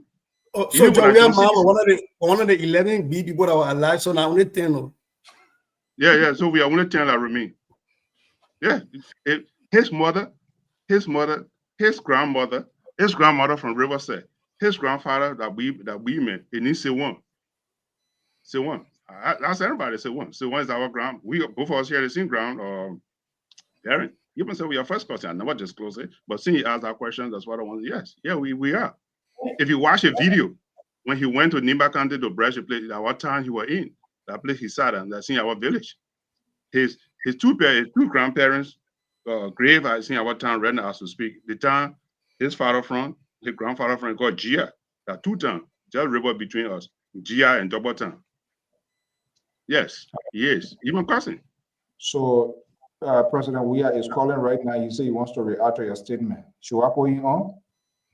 Yes, you can put him on. Well, listen, this is This is what I would say. When we formed the CDC, only a few people knew that George Weah and myself were related, because I didn't join CDC because of George Weah. I joined it because we thought we could make a difference in Liberia. That's what I joined CDC. It was not because George Weah and myself were your cousin. Oh, I think only 3 or 4 persons there. Timothy George, who was my vice chairperson, Jacqueline, who again, Samuel Tue, and what's the last name? Jim Colley. These were the only people who knew, Piso. These are the people who knew that he was all related. But the rest of the people, I don't go there and go brag and say, I've been on the show now for almost coming to a year. I never mentioned that we are related. Yeah. So just like you asked me the question, sir. So, you know, we need to, I think I got to start being very critical on my role, Ali. This is the man who brought George Weah here. They did everything they could do. You now bring Joseph Boyka, things going ziggy-zaga, and Labor now can go to EFBC to say whatever you want to say. Now we're getting to know that his uncle not cursing. Okay, whatever it is. But this is profound, though. Sissy, everything's going to be coming to you. Let me have Deliberate. Are you with us now, or you still having your? I'm always with you. Just I gotta be babysitting duty, so I don't have a co-host, or I don't be as so. If you can record, yeah, I come. If you can record, when Josh Weah went to Nima County, that's what Prince Johnson, the list senator, said. He's the son of Nima County. No, we're getting to know more. The liberal. Yeah. This is profound. The real things are coming out. Maybe Gerald Bacon will help us. Terry, how that question was generated? Well, I heard it today from somebody, and it said his mother was from Gui, and I heard Mr. Bacon saying one time on the show that he's from Gui, Lima County. So every day we endure. Right. So I decided to inquire. Just tell the truth. Say you hear Gui. Say, oh, I don't know all the person I know that Gui. Right. Then people now you know. So just say. Because we heard that they only 10. So you know. But that's all right. That's all right. We are doing the Nimba County. That's no, I'm agree. Okay, Liberal, before I bring you in, let me just have Terry here quickly, because the phone, I don't know why it kept going off here. Not Terry, Elvis. Elvis, are you there? Elvis, are you there? Elvis? Yeah, hearing me. Are you there? He's not ready. Hello? I will get you hot on, Sissy. Elvis, are you there? Yep. Elvis has left the building. Okay, Liberal, let me just bring you in. Elvis has left the building. You got it. Elvis has left the building. Look, Mr. So, thank you very much. Look, these are they're all politicians. Let me see. Elvis? Yeah, I think the way you set up the phone, I'm not hearing you. I don't know if you hearing me. I'm not hearing you on the side. I'm hearing you loud and clear. I don't know why, but everything seems to be good here from my end. Are you not hearing me? Maybe you want the phone set tired of taking call. Are you hearing me, Elvis? Let me see. I'm not hearing you. You hearing me now? Yeah. Okay, I don't know why it shouldn't be that way. But anyway, go ahead quickly for manage. Your message. Okay, thank you. You're hearing him? He's low, but he's low. Yeah. But Elvis. I think everybody lost. Yeah, I don't know. Everybody lost everybody though. Yeah. Elvis, are you there? Hello? But we're not that. We come and change tonight. Liberal, go ahead. I think tonight maybe the phone call for. All right, let's move on. The man will come. The man from Minnesota, you're not serious to join us. Elvis made Mr. So to work for Verizon Network today. Can you hear me now? I tell you. Look, Mr. So. Yeah, go ahead. Look, you need to come on the phone acting up. I can't be able to do it. Go ahead, Liberal. Like I stated earlier, these are all politicians.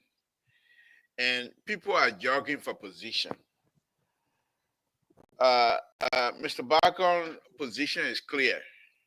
It's quite clear that as a decent person and Sissy correctly stated this as well, that this type of time, we as Liberians traditionally, when you and somebody don't make, you're not having issue, you're having issue, you're not speaking to each other on a death situation or death occasion, is where you come together as brothers and sisters, as family members and what have you. Because the issue is you don't go to death occasion with malice. You don't go to death occasion with something else in mind. But let us remember this. Prince Johnson, death is not an ordinary death. Prince Johnson, he has a lot of character. He's full of character. So there are those who can separate the character of Prince Johnson and try to use this occasion on the character that they have pinned Prince Johnson on. To say Prince Johnson is a character A, therefore I'm dealing with his death from that perspective. So we can't come here and look at Prince Johnson as though he's a whole person and try to say, well, because of the whole person, we're going to have to celebrate, we're going to have to deal with his death as a whole person. No, I think if we do that, we're not doing ourselves a favor, my opinion. Now, having said that, President, this is familiar, this is correct. This is nothing much, but as former president of the Republic of Liberia, as young as he is, the fact that he was president, he was the father of the nation as well. These are times you have a choice. You can go there or you don't go. But to go there and you come out and there are so many issues with your presence, it is not good. Because if you become president of Liberia tomorrow again, you'll be president of Nima County as well. But look, this thing is deeper than this. And as time go by, the writing people will start saying things. President Terry hit that a little bit earlier. President Weah was supported throughout from 2005 up. Many of the supporters were from the Southeast. And Prince Johnson does not hold good ground in the Southeast. So with him going there, it also shows that he's want to make peace because he's now representing the Southeasterner in a sense. And by showing up, because ever since 2005, Granadians have always put their vote behind him. So they've already have him as their son and as somebody they can count on. So by him showing up, he's also, whether believe it or not, he's also carrying that along with him, Granadian set of mind. So, but this is much more involved, Mr. So. Prince Johnson death, and you saw initially there were so many people that were celebrating, and there were so many people that were crying. So he's not somebody to say one character. He has a lot of characters. So, but let us don't make this whole thing shaking hand, not shaking hand, any issues on this. Let's try to find other subject matter to discuss. I think shaking hand, not shaking hand, is not an issue. 2029, if this government, President Baka government, continue to carry on this type of stuff, and when I mean the government, what type of stuff? Mr. So, will you please? Hold on 1 second. I'm still speaking. I'm not done yet. Okay. You don't know when I'm going to say what type of stuff. You have to wait until I'm done. All right. I'm interested. Total journalism thing. I'm tired with it now. I'm tired with it. Bring Rhode Island journalism. You live over there in Rhode Island. What happened? Don't put Rhode Island down. Don't put Rhode Island down. Then you Okay, all right. Okay. No, but on a very serious note. In 2029, if President Bakai, his government is unable to bring some tangible developmental items on the floor, President Weah will challenge this group. Interestingly, I will predict that unless what my mind is thinking, the law guru in Liberia if he goes in, because he's already established, but if he brings someone else established, if these people put together, the President Weah involvement might be a little bit diminished. But if they splendor like they do, finding all kinds of positions because they want the person to be this one, that person to be that way, then we're gonna have issue. But if not, Mr. Soul, before I finish my statement, something interesting has happened within the last week or two or so. What's going on with Dr. Marley? I've not seen him for a while.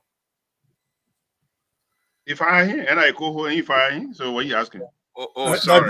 Dr. Marley is working on a project. Him and I spoke yesterday. We spoke for almost an hour. He's working on a project. If I him. If I goes. See, he's just like to create some sort of distraction. Okay, Mr. So let me wrap it up. Let me wrap myself up, please. So the point that I'm trying to make here is this. The point that I'm trying to make here is that 2029. We're not here for long. Can I finish? Yeah. You invited sedition. They're showing up now, and I'm getting ready to get in my suit and let them know they're ready to put their foot in their mouth again tonight, and I will deal with them. So I'm here. But let me finish on this on a very serious note. President Weah, the way things are going, President Weah, 2029, people are going to gravitate towards President Weah. He's still popular. And this government, the corrupt behavior that is happening in this government, they are unacceptable because this government told us, and we believe in this president. We still do. But they need to move faster. You can't have people every day talking about corrupt behavior, stealing here and there. Unacceptable, Mr. So. But let's move on with the handshaking business. I say I'll shake anybody hand for a long time. I beg you.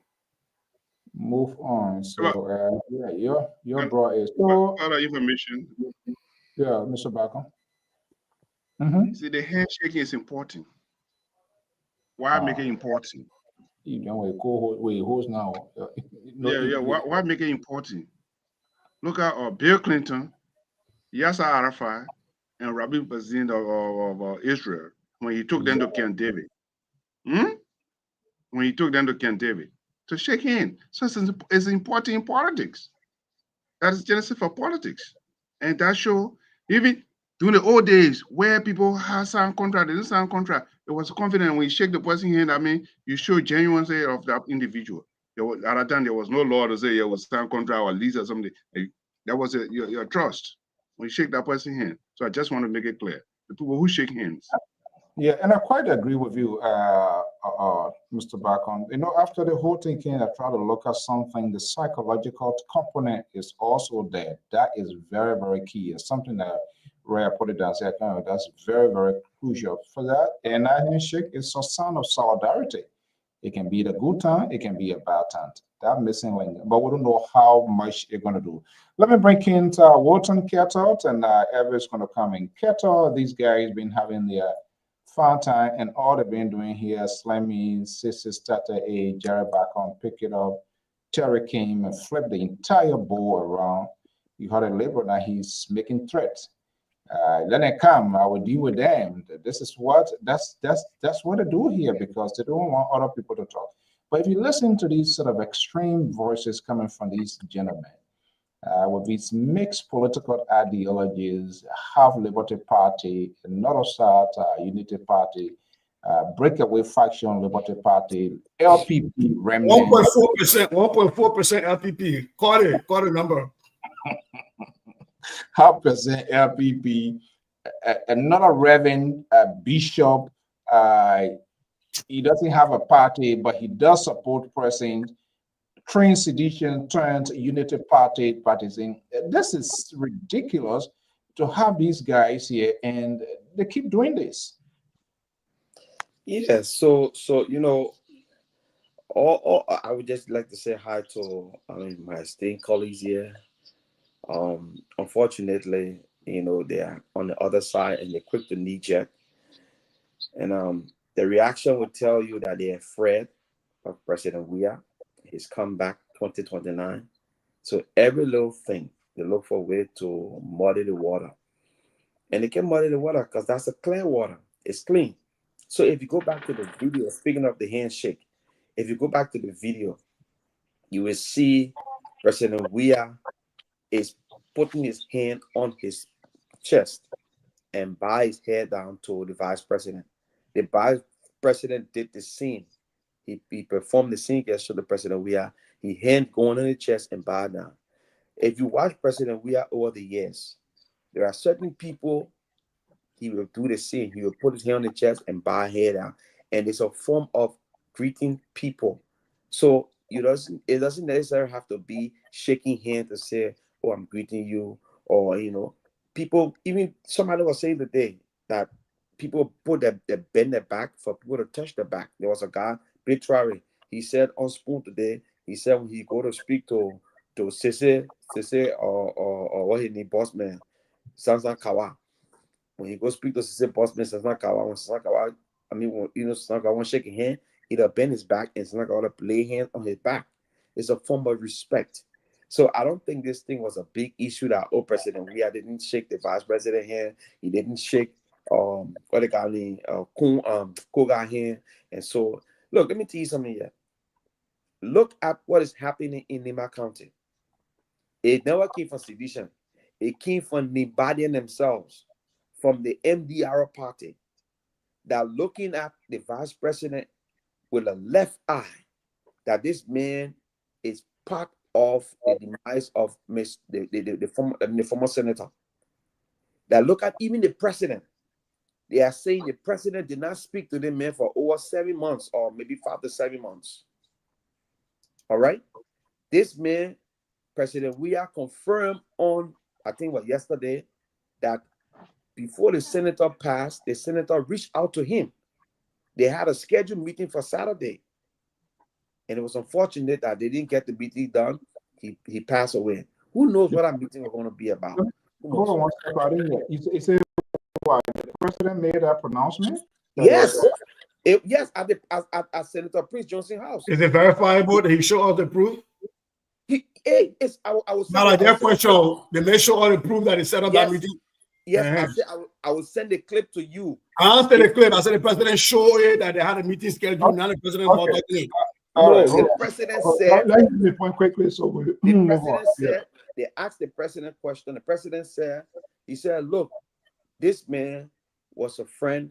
He was a strong man. He helped me when he explained everything about the different thing, even though they had a political difference, whatever. But Prince Johnson always been a man, who were there. He said, in fact, Prince Johnson reached out to him. He called him, and for them to have some conversation, he missed Prince Johnson call. He returned the call, and Prince Johnson sent a text message to him. He said, I even got the message in my phone. We were supposed to meet on Saturday. I told the police schedule our meeting for Saturday. Prince Johnson was going to go to Monrovia. To the president's house to meet the president to talk with him. I don't know what the meeting was going to be. So there's a good information. I really want to get to the bottom of this. The president missed Prince Johnson call. Prince Johnson missed his call. He texted. Did they text each other and say we're meeting on Saturday since the fact they didn't talk? So the schedule, according to the president, and I will try to find that video and send it to help you out to you, Mr. So and everybody. So you I try to find it. Say you are going to say, now say you're going to find it. No, I said talking Tabata. It's not Tabata. Hold on. So hold on here. Let me see if somebody try to validate, and I will hope to see that. Insurmountable. He's one of our followers. We have said it in his interview today. This is not. I am not doubting it. I am not doubting it. I'm looking at. I hope the former president will speak about how this call came into place, what initiated. There must be some sort of little bit hint what they want to be. But I mean, Keto, just go away with your point. Let me go to Elvis. We're not here. And so it's not a big deal.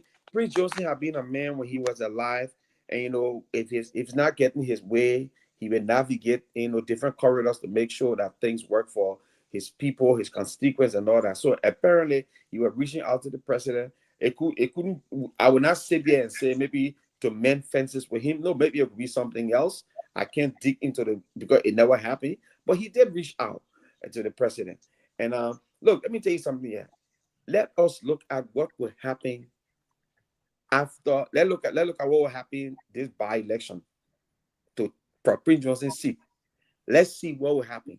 And since it said it will define whether CDC or the opposition will have a big chunk of Nima County, or the geographical, the vote will change. Okay, we get 15 more minutes to go, maybe 15 or less. Me introduce Sunday here. So let me, Evans, are you there? I'm here, Mr. So. Okay, let's hear you. You listen to these guys. Well, let's hear you. All right. Look, let me say this, right? Who is Prince Johnson to George Weah? Who is he to President Weah? This is a fear monger who likened President Weah to the second coming of Samuel Doe to the people of Nima County. He was telling the people that George Weah, the people from the Southeast, what happened to doing those time when they do it to you again, when I'm be here. President Weah have never lifted a hand to fight gun or to use gun on anybody in Liberia. But he used that tactic simply because of where the man is from. Jeremiah Kuma from Nima, George Weah mom is from Nima. But since they can isolate the people of B and make them feel like they're not a part of that county, they don't consider that he has roots in Nima County. His mother is from Nima in Nima County. So why are they trying to make it seem like Jeremiah Kuma has more, stake in Nima than George Weah? Both of their mothers are from Nima. But let me say this: when you are a soft-hearted person, the way you see the place we come from, we don't let the bend our back to people who we know don't like us. We don't bite our tongue. Me, I'm a crime man. My father from Grand Gita, my grandfather from Grand Gita, my grandmother from Grand Gita. I don't bite my tongue for nobody. Prince Johnson is nothing to me. Prince Johnson is a person who committed atrocity against innocent people. We don't cry for our crime brother and sister. We know what happened. We fought tribal war, we fought, modern war, we know what happened. But the innocent people that died in Prince Johnson here, the Baza people, the Crew people, simply because they had a name Doe, he killed them. So when people talking about Prince Johnson, let's not try to be, revising history to make it seem like this guy was a saint. And when it comes to the politics, we know what happened between President Weah and Jeremiah Kuhn and those people from Nima. We know what it did to him. They saw him as a weak link, somebody who will not take action because he's a man of peace, and they want to ride over him. They want to steamroll him. And the man's a crewmate. He's not going to bite his tongue for anybody. If I don't like you, if I got a problem with you, trust me, I will not come and act like I'm friendly with you when I'm really not happy with you. So for you to be sitting on this platform calling for somebody to be fake and go to somebody's house and act like he's so sorrowful, he's doing crocodile tears crying for Prince Johnson when really it has not happened. I'd rather a man tell me how he truly feel than try to pretend to me. Because we did a lot of things for Nima County.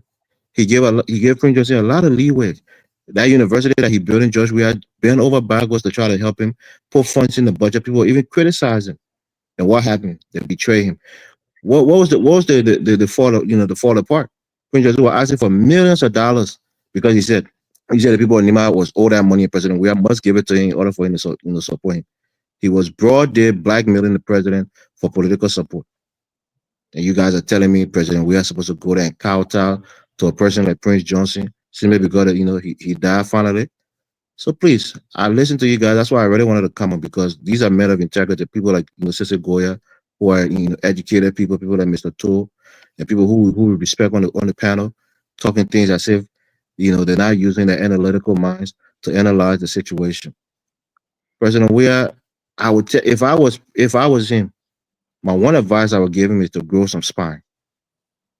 He got people behind him. There might be one only people that can stand behind the people. We from the Southeast will stand behind him. He's no coward that he has to go cower in front of anybody else. We'll stand behind him. So when you're tired, you want the president to go debase himself, to go bend over backward for somebody like Prince Johnson or somebody who is power hungry like Jeremiah Kuhn, to go bend over backward, we say hell no. He doesn't need to do that. When the election comes in 2029, Nima is open. CDC will campaign vigorously, and I guarantee you they'll get more votes than they had in the last election. All right, but I mean, obviously, you know the traditions. You always been you observe as a contributing person here to have views and opinions of analysts here. We highly respect that. We like people to speak what is in their mind. Once they get it out, then we have it as a conversation. So we can agree and disagree with what they say, but it doesn't mean that somebody is regulating. Okay, Professor Goya. Yeah. It's good that it's been a while. Elvis, welcome back. But it's good that you called me out and talk about my analytical skill because I like to put that into action right now. First thing, I don't think you listen to this show at all. And if you did, you probably listen with emotion and not with your analytical self, because nobody here has tried to talk about the morality or immorality of Prince Johnson. That has not been the topic. What we talked about was the action of shaking hands with Jeremiah Kuhn, not even with Prince Johnson. And if the president is such a strong person, you should not kowtow to the likes of a pariah like Prince Johnson. You should not even go to the man's house. He went there. He allowed this same pariah. By the way, this man did not become a pariah just in 2023 elections. As a matter of fact, he stopped fighting war since 1992. So this same pariah in 2017 raised the hand of this same George Weah, who was a man of peace. I will not kowtow to anybody. And he went with it. This is a man I can't buy a tongue. George Weah can't buy a tongue, but he beat a tongue for Heke Kolba. He was shaking him, everybody feeling, holding a hand. But he can't buy a tongue. Between Jeremiah Kuhn and Heke Kolba, who has been the most debasing to George Weah? Who? So look, man, the tribal part of it that you try to read into this, I'm not going to follow that route with the tribal piece, whether, the Nimakande people and the Grand Julia people, that has not been a topic of discussion. I know you probably wrote something that you didn't want to say, you said it, but nobody on this entire platform has talked about the sainthood or the devilishness of Prince Johnson. The conversation has been around whether or not the president behaved presidentially when he went over to the initiative. And to say that it does certain things for certain people, he shakes certain people, and he doesn't kowtow or go backwards. George Weah's political life is replete with shaking hands with people like Fairway and sometimes holding back and going back. Here, the Prince Johnson, they went back and forth so many times. You're not speaking, you go back, you speak, not speak, go back, speak. What I'm waiting for to see is when Prince Johnson's body is laying in state at the Capitol, and see if President Weah will not go there to the same pariah, to the same. I will hope George Weah can listen to you, and then you see how that ends the election. Okay, quickly, let me ask Elvis. Yeah, I'm here. Go ahead. Yeah, as you know, we always keep a fair balance here, make our voices to be heard here. So let's undo politics in a little bit and put on this sort of human garment here. I see what is happening here, regardless of any political beef. Do you think then it was wise, necessary for the president to have shown up there? Is there any? Do you have any difference why the president did not? He has gone there to sympathize with people. Imagine, God forbid, anything good or bad, people come to your house and they would know that sort of hands of solidarity, to empathize, to support, to say, I stand with you in this good and bad. Do you think it was pointless of he going there, or is it justifiable of his action? Because the vice president, not that the vice president did not come out, the vice president, the video I saw, the vice president came out, right, to receive him. That it was a cordial way of real traditional way. He's a former president. Let me call him the courtesy. And I know we get different way of salutation nowadays. Okay, but do you think, well, in our African way, when you shake people's hand, you shake their hand, you look in their eyes, and I kind of like, I'm sorry for what happened. I'm happy for this success, depending on the scenario. Do you think it was a good thing? I think it was exactly the right thing. Guys, and I say some people are talking about tribal this, tribal that.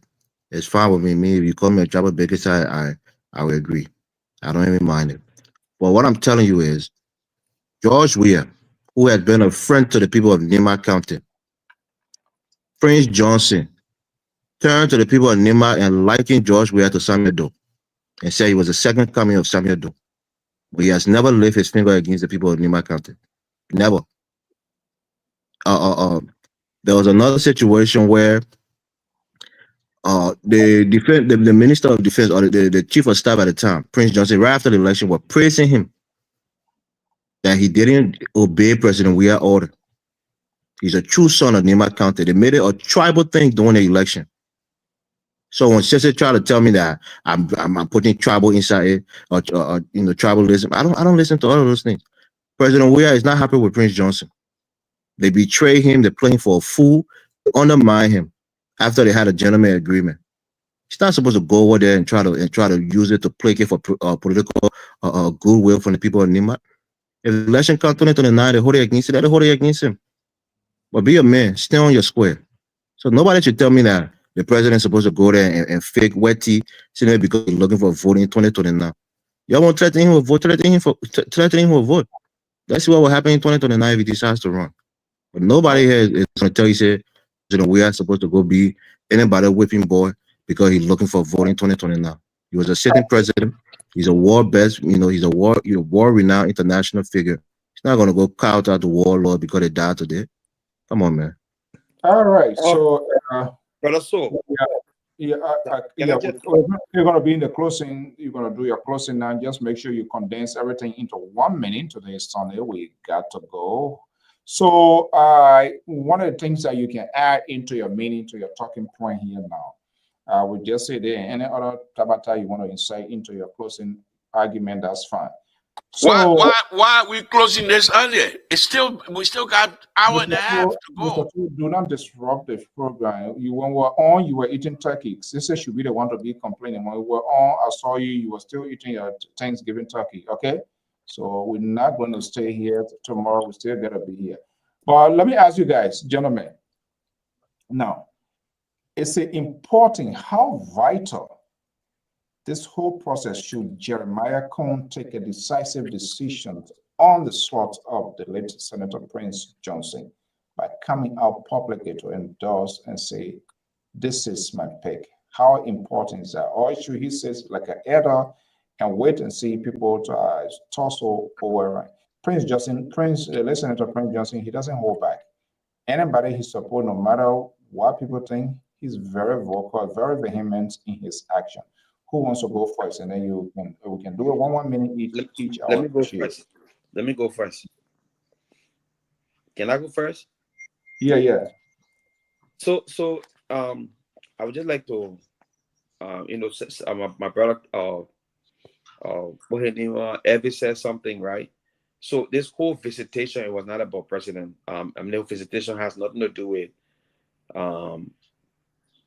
Prince Johnson, what he did in the past or whatever. President Weah actually went to sympathize with Prince Johnson. As a matter of fact, President Weah, I didn't even know Prince Johnson's wife is President Weah's cousin. I didn't even know his wife, that President Weah's cousin. President Weah actually went there to sympathize with family. And President Weah said Prince Johnson was a family man. That's what he said to him because of his wife, his cousin, and all that. It just happened coincidentally that media folks ran with this thing and some folks around because Jeremiah Kuhn did not even stretch his hand to the president to shake. When the president laid hand on the chest, Jeremiah Kuhn also laid hand on the chest and both of them bowed head to each other. It's a form of salutation. The media took it different. The only person that stretched hand at President Weah, when you watch that clip carefully, it was Koga. And President Weah's hand stayed on his chest and bowed head to Koga and passed. All right. What is your thought on that? So this is the thing. Somebody extends their hand to you, and you bow down. Brother, so if you're standing here and actually it means it's a form of I'm greeting you, I'm respecting you. I don't have to shake your hand. There's different ways people do that stuff. Secondly, the virus stay around, right? Secondly, what a virus around. Maybe he got his own thing, but I don't think it was a disrespect. Because if you wanted to just put your hand, I walk away and turn his face, if you could have done it, it would show that I ain't got time for this man. But this is the thing, right? So we talking about what political capital Jeremiah Kuhn has in Nima County as far as lifting anybody here or to say this is the person I will endorse. Jeremiah Kuhn has absolutely nothing politically in Nima County of relevance that he can lift anybody here or that will affect the vote reach Nima County. Nothing. Let me tell you something. If Ile Gonglo were Tewa Gonglo, the other guy from You get 30 seconds to go. yeah, Get the off. other guy that ran against Prince Johnson, something like that. If those people get in a race, What's that? I'm I hearing hear a me noise. background. Is that from? That's Hello? not me. Somebody. Yeah, I don't know where it's coming from. Okay, go ahead quickly. So if those people get in a race, they will split the NDR vote like you see it. Prince Johnson was the only one, like Sissy said, because of some kind of allegiance the Nima people had to him. All right. That's the reason why he was able to convince them. All right. Thank you so much. Who wants to take a lead for this next rate? Terry, let's hear you. Yeah, it's very, very sad that, Elvis, I understand your pain because there are a lot of people Prince Johnson hurt. And it's good to express it, that people say, all going on, that some people jubilating because Prince Johnson died. They got a right to jubilate. People sad and crying because Prince Johnson died. They got a right to cry. But however, I don't think this was the discussion. Says it was right. This is not a discussion tonight, but you have the right to express your hurt, your grievances, and all of that. President Weah is a political figure. He wants to win. You keep talking about, the man, if I don't like somebody, you're dealing with politics. President Weah is not trying to be a man like everybody else on this network. President Weah is trying to be president. And if you're trying to be president in a political spheres, there are certain players you want or something. And you must also understand that President Weah was president. That is why the whole Southeast, he had dominance over the Southeast votes, like the way he did. That could change because we see President Boca carrying roads. He carried roads to the Southeast. Yeah. All right. If President Boca, there are indicators. Okay. There are serious indicators. Hold on 1 second. No, go ahead, Terry. I don't want you to lose your thought. Yeah, I mean, usually female don't cover. I think we got one female. Yeah, let her go ahead. I will come back. Caller, are you there? She's from B. I want female person. She's from B. Okay. When I get plenty people, so when I want female caller like B citizen. Oh, she said, please. Yeah. Look, we are not plenty, but we are powerful. We are powerful people. So there's not something about the new people. There's a grandson become president of the Republic of Liberia. So let's take into consideration. Let's listen to the caller. Caller, what's your name and where are you calling from? My name is Akinito. I'm calling from Georgia, Atlanta. Georgia, Atlanta. How are you this evening? I'm doing awesome. Great. I think something prompted this call here. Let's know what's happening. Yes. I've been watching you guys for a while now. So the discussion, I'm like, I need to make contribution because something going on and everybody trying to, downplay and everybody talking about President. We are not shaking Jeremiah Quinn here. He's not shaking Samuel Koga here. But what we fail to realize, Jeremiah Quinn and Joseph Boca had a celebration, and disregarded what happened to the senator who made Joseph Boca the leader today. So now we're not focusing on that. We're just focusing on that few hours ago until Joria did not shake Quinn or Samuel Koga hand. Now we focus on Joria. I think the focus should be on both Joria, what Joria did today. I don't even see nothing wrong with that because what he did when he pulled his chest and greeted what he did, the vice president did that and then led him to where he was supposed to go. But what the vice president and Joseph Walker did, now we don't see it anymore. We are focusing on something that is so minute and leaving the focus on the thing that happened with this birthday celebration and Joseph Walker joined the celebration different way instead of making a big scene of his birthday and not even, appreciating what Prince Johnson did for him. I think we should talk about that instead of the shaking hand. I don't think it's that deep. That's my contribution tonight. Okay, what a good observation. So, interestingly, in the media always focuses on the current event, and I think this one came. I believe this one came over, but that's a very arguable point here. So you said it's celebrated. So when that happens, what does it bring to mind to you as a person? So so even the birthday, the But president. even I'm sorry for interrupting, Mr. So No, that's okay. Yeah, no, I mean, yeah. So do you think tonight on the platform? Yeah. So do you think, I'm listening, I'm sorry. let me ask you, when you say celebrated, I might guess here you're referring to the birthday, correct? The president's birthday. Exactly, yeah. So in your mind, do you think the president should have cut it off, or he, Jeremiah Cohen, shouldn't have shown up to the celebrations? Is that your argument? Birthdays will always come around. But what happened to Prince Johnson, those things happen to people one time. You know, even if President Barack wanted to do celebration, maybe you just don't even celebrate because you're looking at the kind of contribution Prince Johnson made to the presidency. We are all tradition people, as we're all playing right now on the platform. There are some things when they happen, people don't see you doing certain things.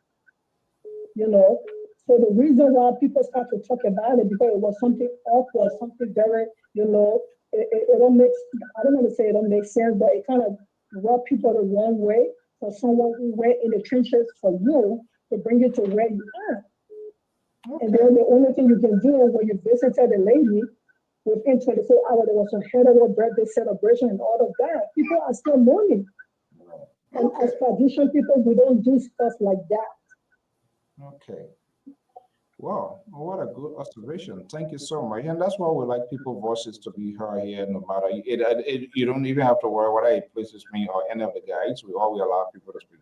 But thank you so much for following us. Always follow us and speak your mind. Tell us where we're falling behind and where we need to be improved. Thank you so much for your contribution. And happy Sunday. I'm a huge fan for you and Mr. So I like you guys, you know, the way you do your stuff. Yeah, so enjoy. So let Max show you who's the best on this network here when it comes to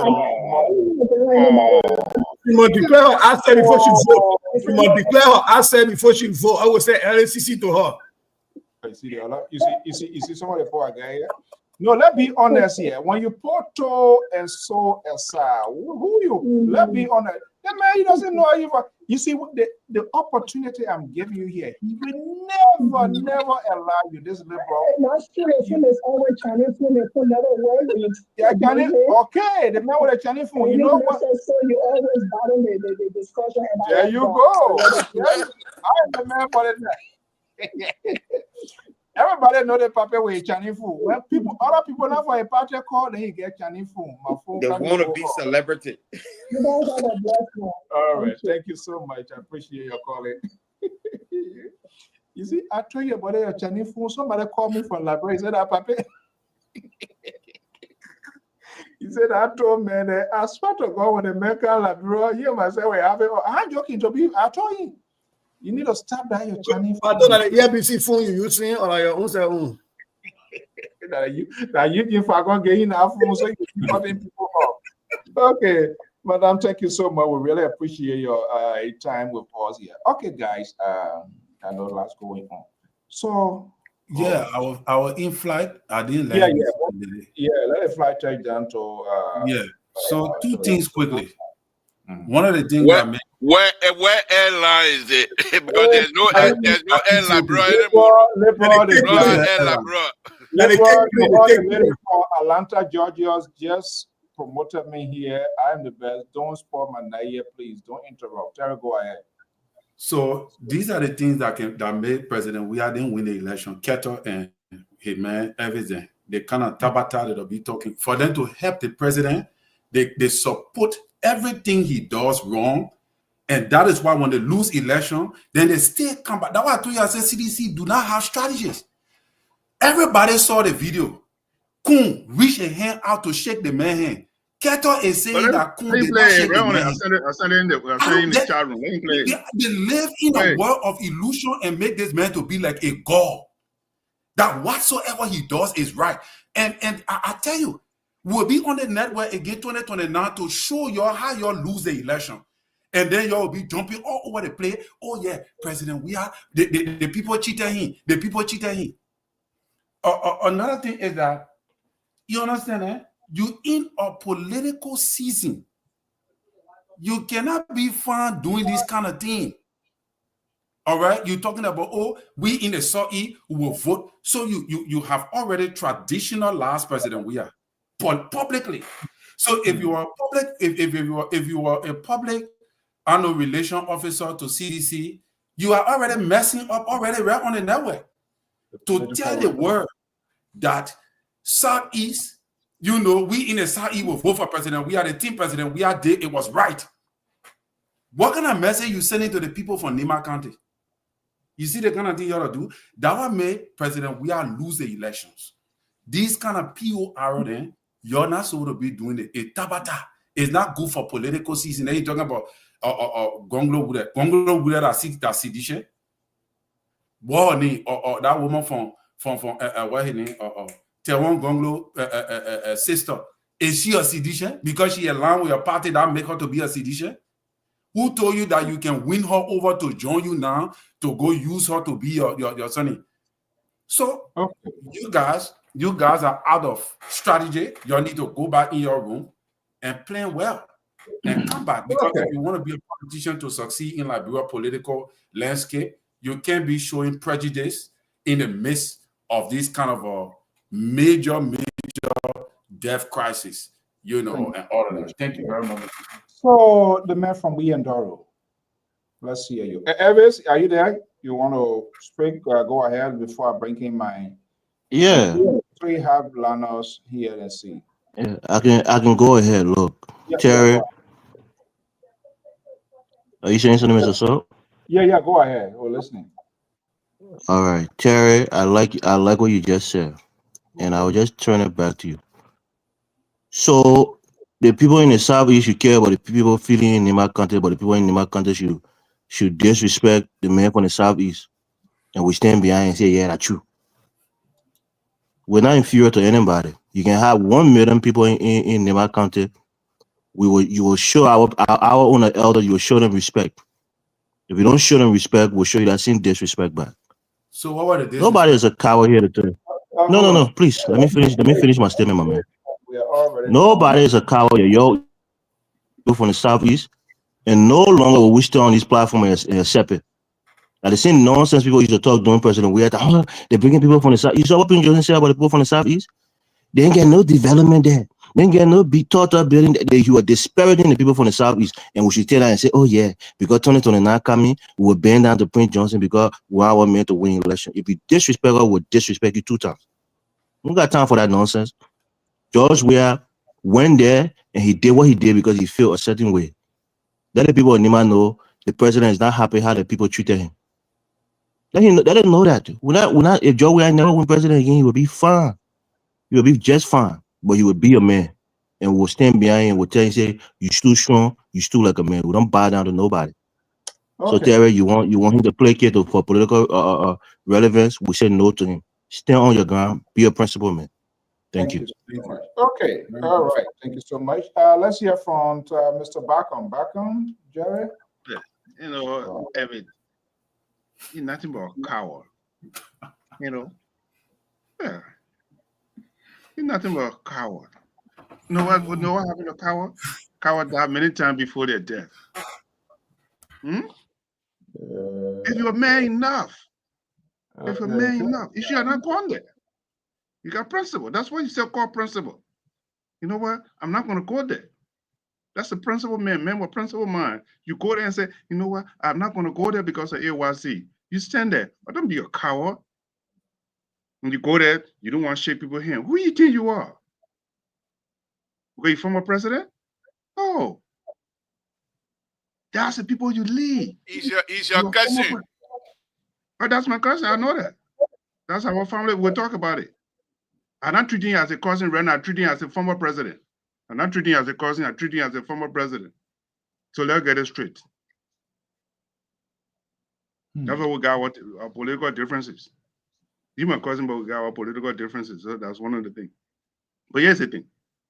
He's not my distant cousin to say, they say, no. His grandfather, my grandfather, the same grandfather. I'm not no different relative here. I've been on the network almost a year now. I never talk about it until Terry brought it up. That's not my place. But here is the thing. Yeah, when you are a leader, there's some time you have to make some strategic decision. That's a wrong calculation. It was a wrong calculation on his part, not to shake people's hand. Yes, what happened? It brought a spotlight. Now you're going to be off. You're going to be on a defense to defend it. In politics, it's rather to get a tailwind than to get a headwind. Because when you get a tailwind, you get a tailwind, it push you. You get a headwind, it drag in piloting. It drag you. It causes you. Well, you got a lot of explanation, and each time you explain, guess what? What are you doing? You're deepening yourself. You're putting yourself in the hole every time you speak. Thank you. Wow. Cherry Boishin. Wow. I don't hear level LPR. Okay. So say let's get to the grand finale in this whole thing here. I think this is going to be much deeper than what we thought. What's your side? Yeah, look, I'm not going to delve into the acidic, tribalist venom that Elvis is preaching here, because I don't want to give it any more time because it doesn't deserve it. Because this was not even the conversation that was being had, and he came here trying to accuse people of stuff that's not even happening. I actually do want to believe that George Weah is not thinking that way, and that is not why what happened over there happened. I really don't believe that, because that would mean something worse than a coward. Because Prince Johnson was alive, he didn't say it to his face. You died many times in your lifetime. You had to wait for him to die to say that. So I don't think that's what President Weah in mind is. I really don't think that. I think this is just somebody who has had this tribalist feeling for a long time and been looking for somewhere. You know, he found a little old shit and been looking for a long time. He finally said, "Hey, where did it?" I think that's what Elvis did today. So I'm just gonna let that be. But look, on the issue of the elections in Niba County, to fill Prince Johnson's seat. Look, let me tell you this. I agree with Wilton Keto. I seldom agree with Wilton Keto. I agree with Wilton Keto spin he tried to put on this. To say that the former president, when he got on his car, he first placed his hand on his chest. Now, that is debatable. That's fine. He first placed his hand on his chest, and then the vice president followed suit. And so his hand remained on his chest, even when Koga extended his hand. So he just kept it going. He just kept that greeting going. That is a more acceptable, more nuanced way of explaining what happened. Right? And this is why I said from the beginning of the show, Mr. So, I said that if the CDC allows them to become like the Alex Cummings, what's the thing, hammock totem thing, where they allow people to explain for them, and they were always trying to recast the narrative, it will be bad. The CDC ought to come up really fast, just like what Keto is trying to do here. So, like, this is not a beef. The president didn't have a beef. The president got out for his car. He knows Kuhn from the time that they in the Senate. He felt the president was the first to speak the way he spoke. So Kuhn followed suit. Koga, probably just, rush his hand. The president just wanted to keep that whole speech going. And the president did not have the time to take his hand from his chest and react in that time. It happened that way. I think what the CDC can do is, even because when the body is in state at the Capitol, President Weah is going to be there. And you will see a different President Weah. You will shake hands with everybody else because the president understands politics. What happens if I had to do this? Say, President Weah will be there. You becoming definitive now as if you are spoken with the former president. He want to speak in. What happens if it doesn't happen? Well, here's the thing though. Just the human in me and the person, not the politician. Not we are the politician, but we are the person that we all used to run behind a car when he used to come from Europe. The person we saw, the human side of him. I always told people, President Weah is not evil. He just didn't run an effective government. So it is based on that I'm saying that the president this is going to be a state stuff, right? Where all the living presidents and states people will be. I will be hard pressed to see the president missing there, unless maybe the president has an emergency, the former president has an emergency, or the former president is out of the country at that time. But I would really, I will no, wager. For discussion purposes, he's going to be there, and everybody going to be in attendance. Is that something that you're putting us on edge to watch his next reception as he rolls in, whatever, in the rotunda to see what's going to be happening? You're going to what I'm telling you, what I'm telling you is, if the CDC has a good, a better than what they had before, a better team, they will manage this narrative, and it will be followed up with the way the president shows up at the Capitol. Okay. With the eulogy he delivered. It is my guess that all of them are going to deliver eulogies of the 40 senators. So I will be watching, because I will see it will be a different thing. The CDC as a party, not these people are flying around talking Latino, but the CD as a political institution will come up with something that will be way different than what folks are trying to spew here. Okay, thank you, folks. As we are about to go, expect the unexpected from the most ridiculous persons on this network. Don't be surprised. It will be part of your Sunday evening supper before you go to bed, if you have not had one. The liberal progressive. This seems to be a conversation most likely that might not go away for a while. You can speak to that. And my key question to us, will Jeremiah Cohn lift someone's hands up, like in the case, those are the qualities and characteristics of Prince Yomi Johnson, the late senator. When he's there for you, he doesn't hurry, he doesn't hold back. He will say, this is the person I'm carrying, and he will go into the trenches to talk to voters to vote. Let's hear you before we go home. Thank you, Mr. So. Beautiful, beautiful show, as usual. I don't have much to say about it, because for me, it's nothing. It's nothing, do for nothing. It's going nowhere. It's not going to go anywhere. You shake my hand, fine. You shake my hand, it doesn't mean anything. So I think one of the things I noticed about Liberians is when we don't have nothing much good to talk about, we dive into all kinds of nyama thing, and I think this is one of those nyama thing we're all into. My only surprise here is for Elvis to use, as brilliant as he is, intellectual as I believe, to use this nyama conversation and try to make himself people to believe that he's a vindictive person and what have you. I find that hard to believe, to use this nyama conversation and say he's crying and he doesn't take what from anybody. It's not a time yet, Elvis. There's a time when you beat your chest. This is not one of those times. President Weah, like Jerry said, I'm not going to use the word that he uses, but President Weah doesn't believe that, or he doesn't think these people deserve whatever it is. He shouldn't have been there in the first place. Stay home and when they ask you, why did you not go, you tell them exactly what you feel. But Elvis, to beat your chest on this tonight, I'm a little bit surprised because it's not your style.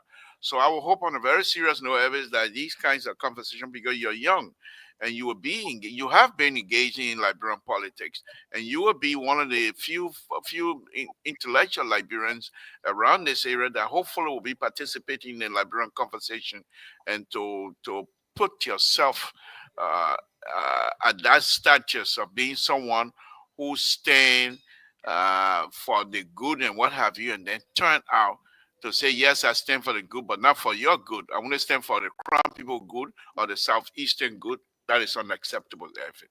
Please, I know that that's not your style, so I'm not worrying about it. I know who you are. Perhaps something must have triggered that tonight. And I hope that will only be tonight issue, because here where we discuss issues that are important for all of us. And you know me, I'm a liberal. I'm a tabata. I'm very ridiculous. But I think for you, as young as you are, this shouldn't be the position of you at all. Thank you, Mr. So. And as usual, the lady that spoke, you are a very unshameful person. You're gonna force the lady to take your side. This is unacceptable. But we know, my co-host and myself, we're just here. We know we're not saying anything to you because we know that lady. She loved Jerry Marcel show. The Chinese fool that the lady made reference to, she know that's how I shut most of the people up, and she agreed with me. She on my side, Mr. So you can't come out here and try to cajole her to take your side, bamboozle her to take your side. This is what you do. But again, lady, please tune into the Liberal show tomorrow where Jerry Backen will come out and tell you with Terry and Sissy, we will push the line of the good people. Sissy, don't shake your hand. You're part of us. I'm not going to. You want more people to be part of you? We get, That's not the way you preach it. Don't forget, Keta close to you. Keta come say with Salah and internet. So, but anyhow, no other very serious, no, Mr. So thank you very much for the show, guys. So, Keta spoke already? You are the first, yeah. Keta the first. No, Keta finish. You close the show. Keta finish. Mr. So, you and Sissy Ben. No, Keta finish. Why you left that? Papi, calm down. You're close the show, so we get out here. Can't finish speaking. Sister said it may have not. So why are you today? No, my Thanksgiving turkey is still going on. The turkey juice. Yeah. You're close the show. How old are you? When you get poke car for you, eat it nothing. They can't go. Eat it nothing. You get all the cake. That turkey, white man turkey will do to you. That I will. Man, you come to Rhode Island and eat goat. Go to Iowa, the cake cow. Go to Philadelphia, the cake sheep. All the ones that what turkey will do you? Catch up with let's go. Yeah, thank you, brother. So let me. Oh my God, my phone went off. Jesus, have mercy. You know, go to sleep. Okay. Can you hear me? Yeah, we still hearing you. Go ahead. We can't hear you. Your phone died. You can't hear you. My phone is alive. Yeah, man, don't mind it. They want to disrupt you. Don't mind it. Hold it, go fire the demon then. Look, Mr. So, thank you for moderating this show. Look, when you moderate the show, we can see at least semblance of tranquility. And it's so unfortunate. It's so unfortunate that we see Jerry Washington, security expert, wannabe politician, and the liberal progressive. What that you're closing? You're making it clear. Let you go ahead. Mr. Todd, I'm on the floor. Mr. Todd, the independence on the floor. We'll take note tomorrow. We're taking note. Mr. Todd, the independence is on the floor. Can you give me a chance? Thank you very much. Okay, so no, on a serious note, look, we extend our deepest sympathy to the bereaved family. You may like him, or you may hate him because of whatever reason. He has died. He has been one of our leaders. He played a significant role in 3 different elections that brought 3 presidents to office using his county. He was an influential person in his county. And look, you can say what you want to say. It is what it is. This is Liberia, and our country is a traditional country. We are going to honor him they lay him to rest, and that's how it's going to be. President Weah will be at the funeral, the rotunda, as Sissy said. And let me be honest, if you look at when Ellen Johnson Sirleaf, and somebody else, I think Ellen Johnson Sirleaf went to see Prince John's, to visit the family, they were sitting up front. That's exactly what's going to happen at the rotunda. They're going to show unity in leadership. That's what's going to happen. I don't know whether Joseph Boakai will be up there. I don't know what's going to happen. But at the end of the day, President Weah, we gave her respect, show respect to the fallen senator. Speaking of election, we still far away. Nima County, President Weah mothers from Nima County, from the same place we are, Jerry Washington. I don't know how you're from the same place, from Brown. What area you from, Jerry Washington? I see President Weah man from. So you guys probably related, but I don't know how you're related. So I don't know how is it that you flip and you became a Gizi man or a Bandi man or Loma man, let's say so far. Don't look at me, say, I'm just telling you, because you got this spec and put on people. The man cross over from Nima straight to Grand Gillette. So I don't know what in the soda, the acid in the toboggy soda that is. No, so no, seriously, election will determine what will happen in Nima County. Nima County is a big pie, it's gonna be distributed. We got a lot of big, great leaders in Nima County, from the females to the males. They will decide the future of Nima County. As far as we're concerned right now, let's lay the senator to rest and lead the politics out of it. People try to make make a mountain out of mole, and it's not going to work yet. CDC still remains strong. All right, gentlemen, what a great, fascinating Sunday conversation. And, we're waiting to see, like I was told by one of the lawmakers, hopefully they had to maybe get word from the Supreme Court that we are keeping on Tuesday. We are keeping close eyes on it. You remember yesterday, the other day, when I said something here that President Weah, and I agree with most of you guys here. You remember the other day we had a conversation and I said, President, we are cool surface. If he goes through some other stuff, leadership and all of that, potentially we're like forecasting what are going to happen here. And we all know some of the qualities what makes a leader. You got to be very humble. The empathy side, you cannot ignore it. You got to be courageous, visionary, open-minded, and that's part of it here. We don't know how this is going to happen. We're going to wait and see, but it's important that we have these, sort of conversation, because you want a leader who is compassionate as well, regardless of what people say in politics. We'll always see this sort of controversy in things. Well, what a great, fascinating conversation. Gentlemen, you are the best. The Liberal refused to give me my flower, and his guy, Gerald Washington Terry, here as a reverend, he didn't say anything. This lady, I'm not like he who can be picking up people lines to say, oh, they want praising me. This lady called, if I'm not mistaken, for quite a long time, female person to call, say, I'm one of your followers. And she was very open-minded here. I will give Terry the opportunity to speak to that. She gave it up to me. We allow voices to be heard. Our independence, mind thinking for our country has resonated. Jerry Bacon, something to the strangulated voices, and they want people to have their way. If you don't go their way, they don't talk to you, they cut you off, they disconnect you. You are not Liberian, you have been seen as a Burkinabe who has come to loot your country. So Terry, you are the spiritual guy here. Do you want to validate this lady? That's in criminal justice, in the question you asked, a lady missed that leading question. You should have asked a question. That's well, a leading right question. Now, we're not at CID headquarters right now. So that's a leading question. That's a leading question. We're not security expert want to be politician. I think this is the problem here. This guy supposed to be giving counsel. He has turned to a political analyst. You have an engineer who's supposed to be going inside Liberia to help just President Bwaikai to fix that's what make the organization homogeneous, because we got multiple people with different ideas, different misplaced. You got it, mathematician. Bring that mathematician want to be to the politician. Go ahead, brother. I'm listening. You gotta be here more. I asked for you to speak last. I'm gonna stay here more. Let's not forget about you. Let's listen to the Reverend before we get all right, Reverend, give her the blessing. Reverend, am I saying something wrong here?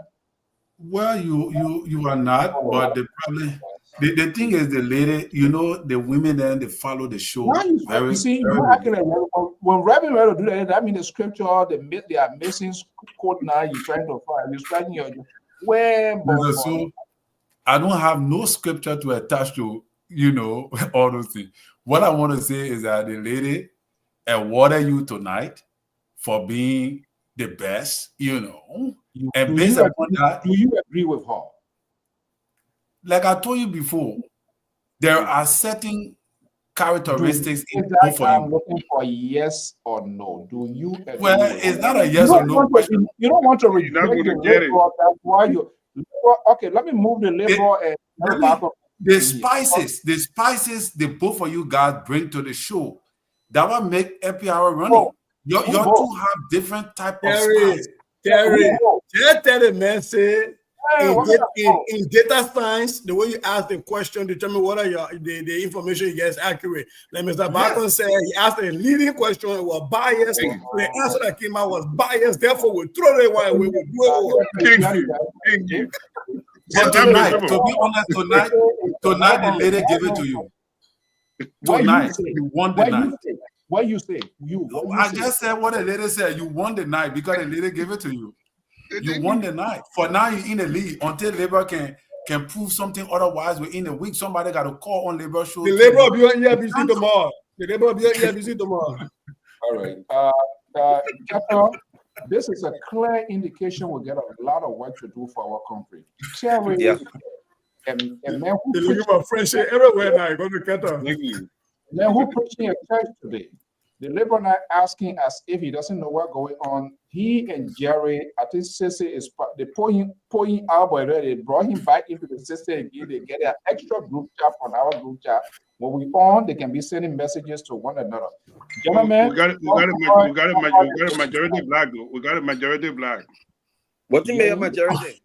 So where I want We'll be meeting at the Motel 6 right outside of Providence. That's a good way to leave. We'll be around the Motel 6 right outside of Providence. I'm not picking your phone here again no more. Same Mr. Tony. Get ready for work tomorrow. All right. See you guys tomorrow. All right, gentlemen. Good night. See you tomorrow. Thank you. God willing. Right. Okay. All right, folks. That's how we're gonna do it this evening. Let me take you off yet. Okay. Well, folks, we want to thank you so much for your time this evening. Man, Josh, we don't have things going a long time. Your space is still here, but I don't know you're on layaway or on special leave. Whatever, anytime you're ready, let us know. So we want all voices to be present on this network. What are your editions, whatever. It is important in the national conversation of our country. We gotta listen to, and the more we have these sort of engagements, the purpose of this sort of conversation is meant to inform, to allow the electors to be able to make informed decision. So we gotta look at all aspects. We will not be condescending, so we will ask all of the tough questions. You are at liberty to say you will answer or not answer. So this is what we keep doing, what we're doing. So we're waiting to see what comes out. Our prayers and thought goes out to the bereaved family. I have my own personal wrath that I've experienced with the former senator, but that is not important.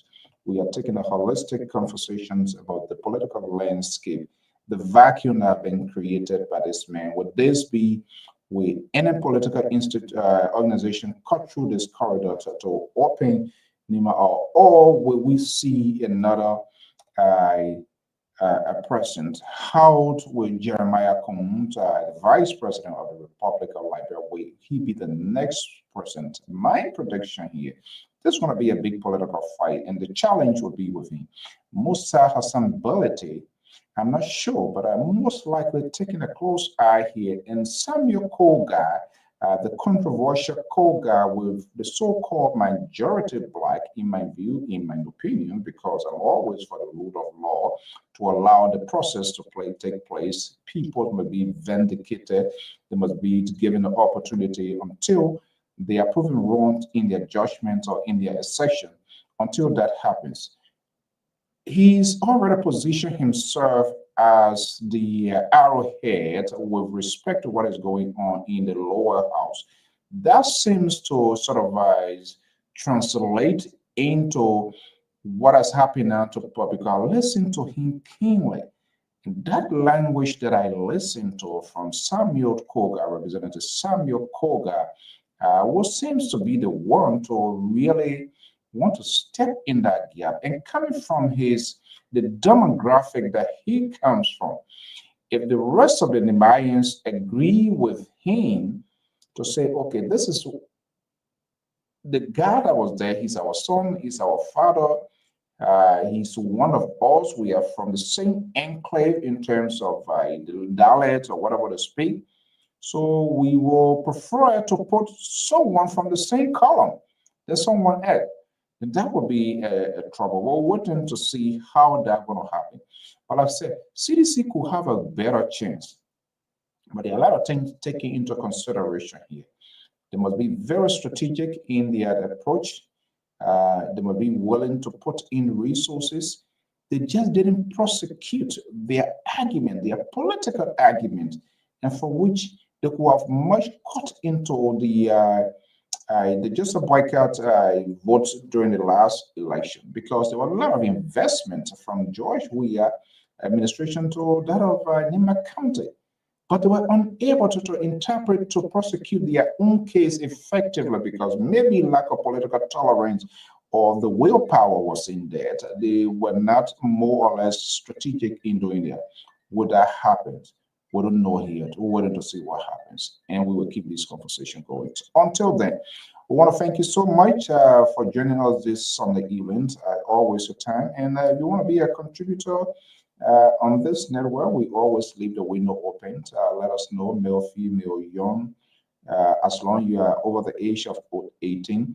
We just do not want to give the politicians the opportunity here. We want ordinary Liberian, day-to-day Liberian who feels the pain at the pump to be the one to start speaking for their country. So if you have interest, let us know. Additionally, if you have functions inside USA, Liberia, and you need a coverage, fair balance to showcase, to tell your real-time story, LPRI is the network to deal with.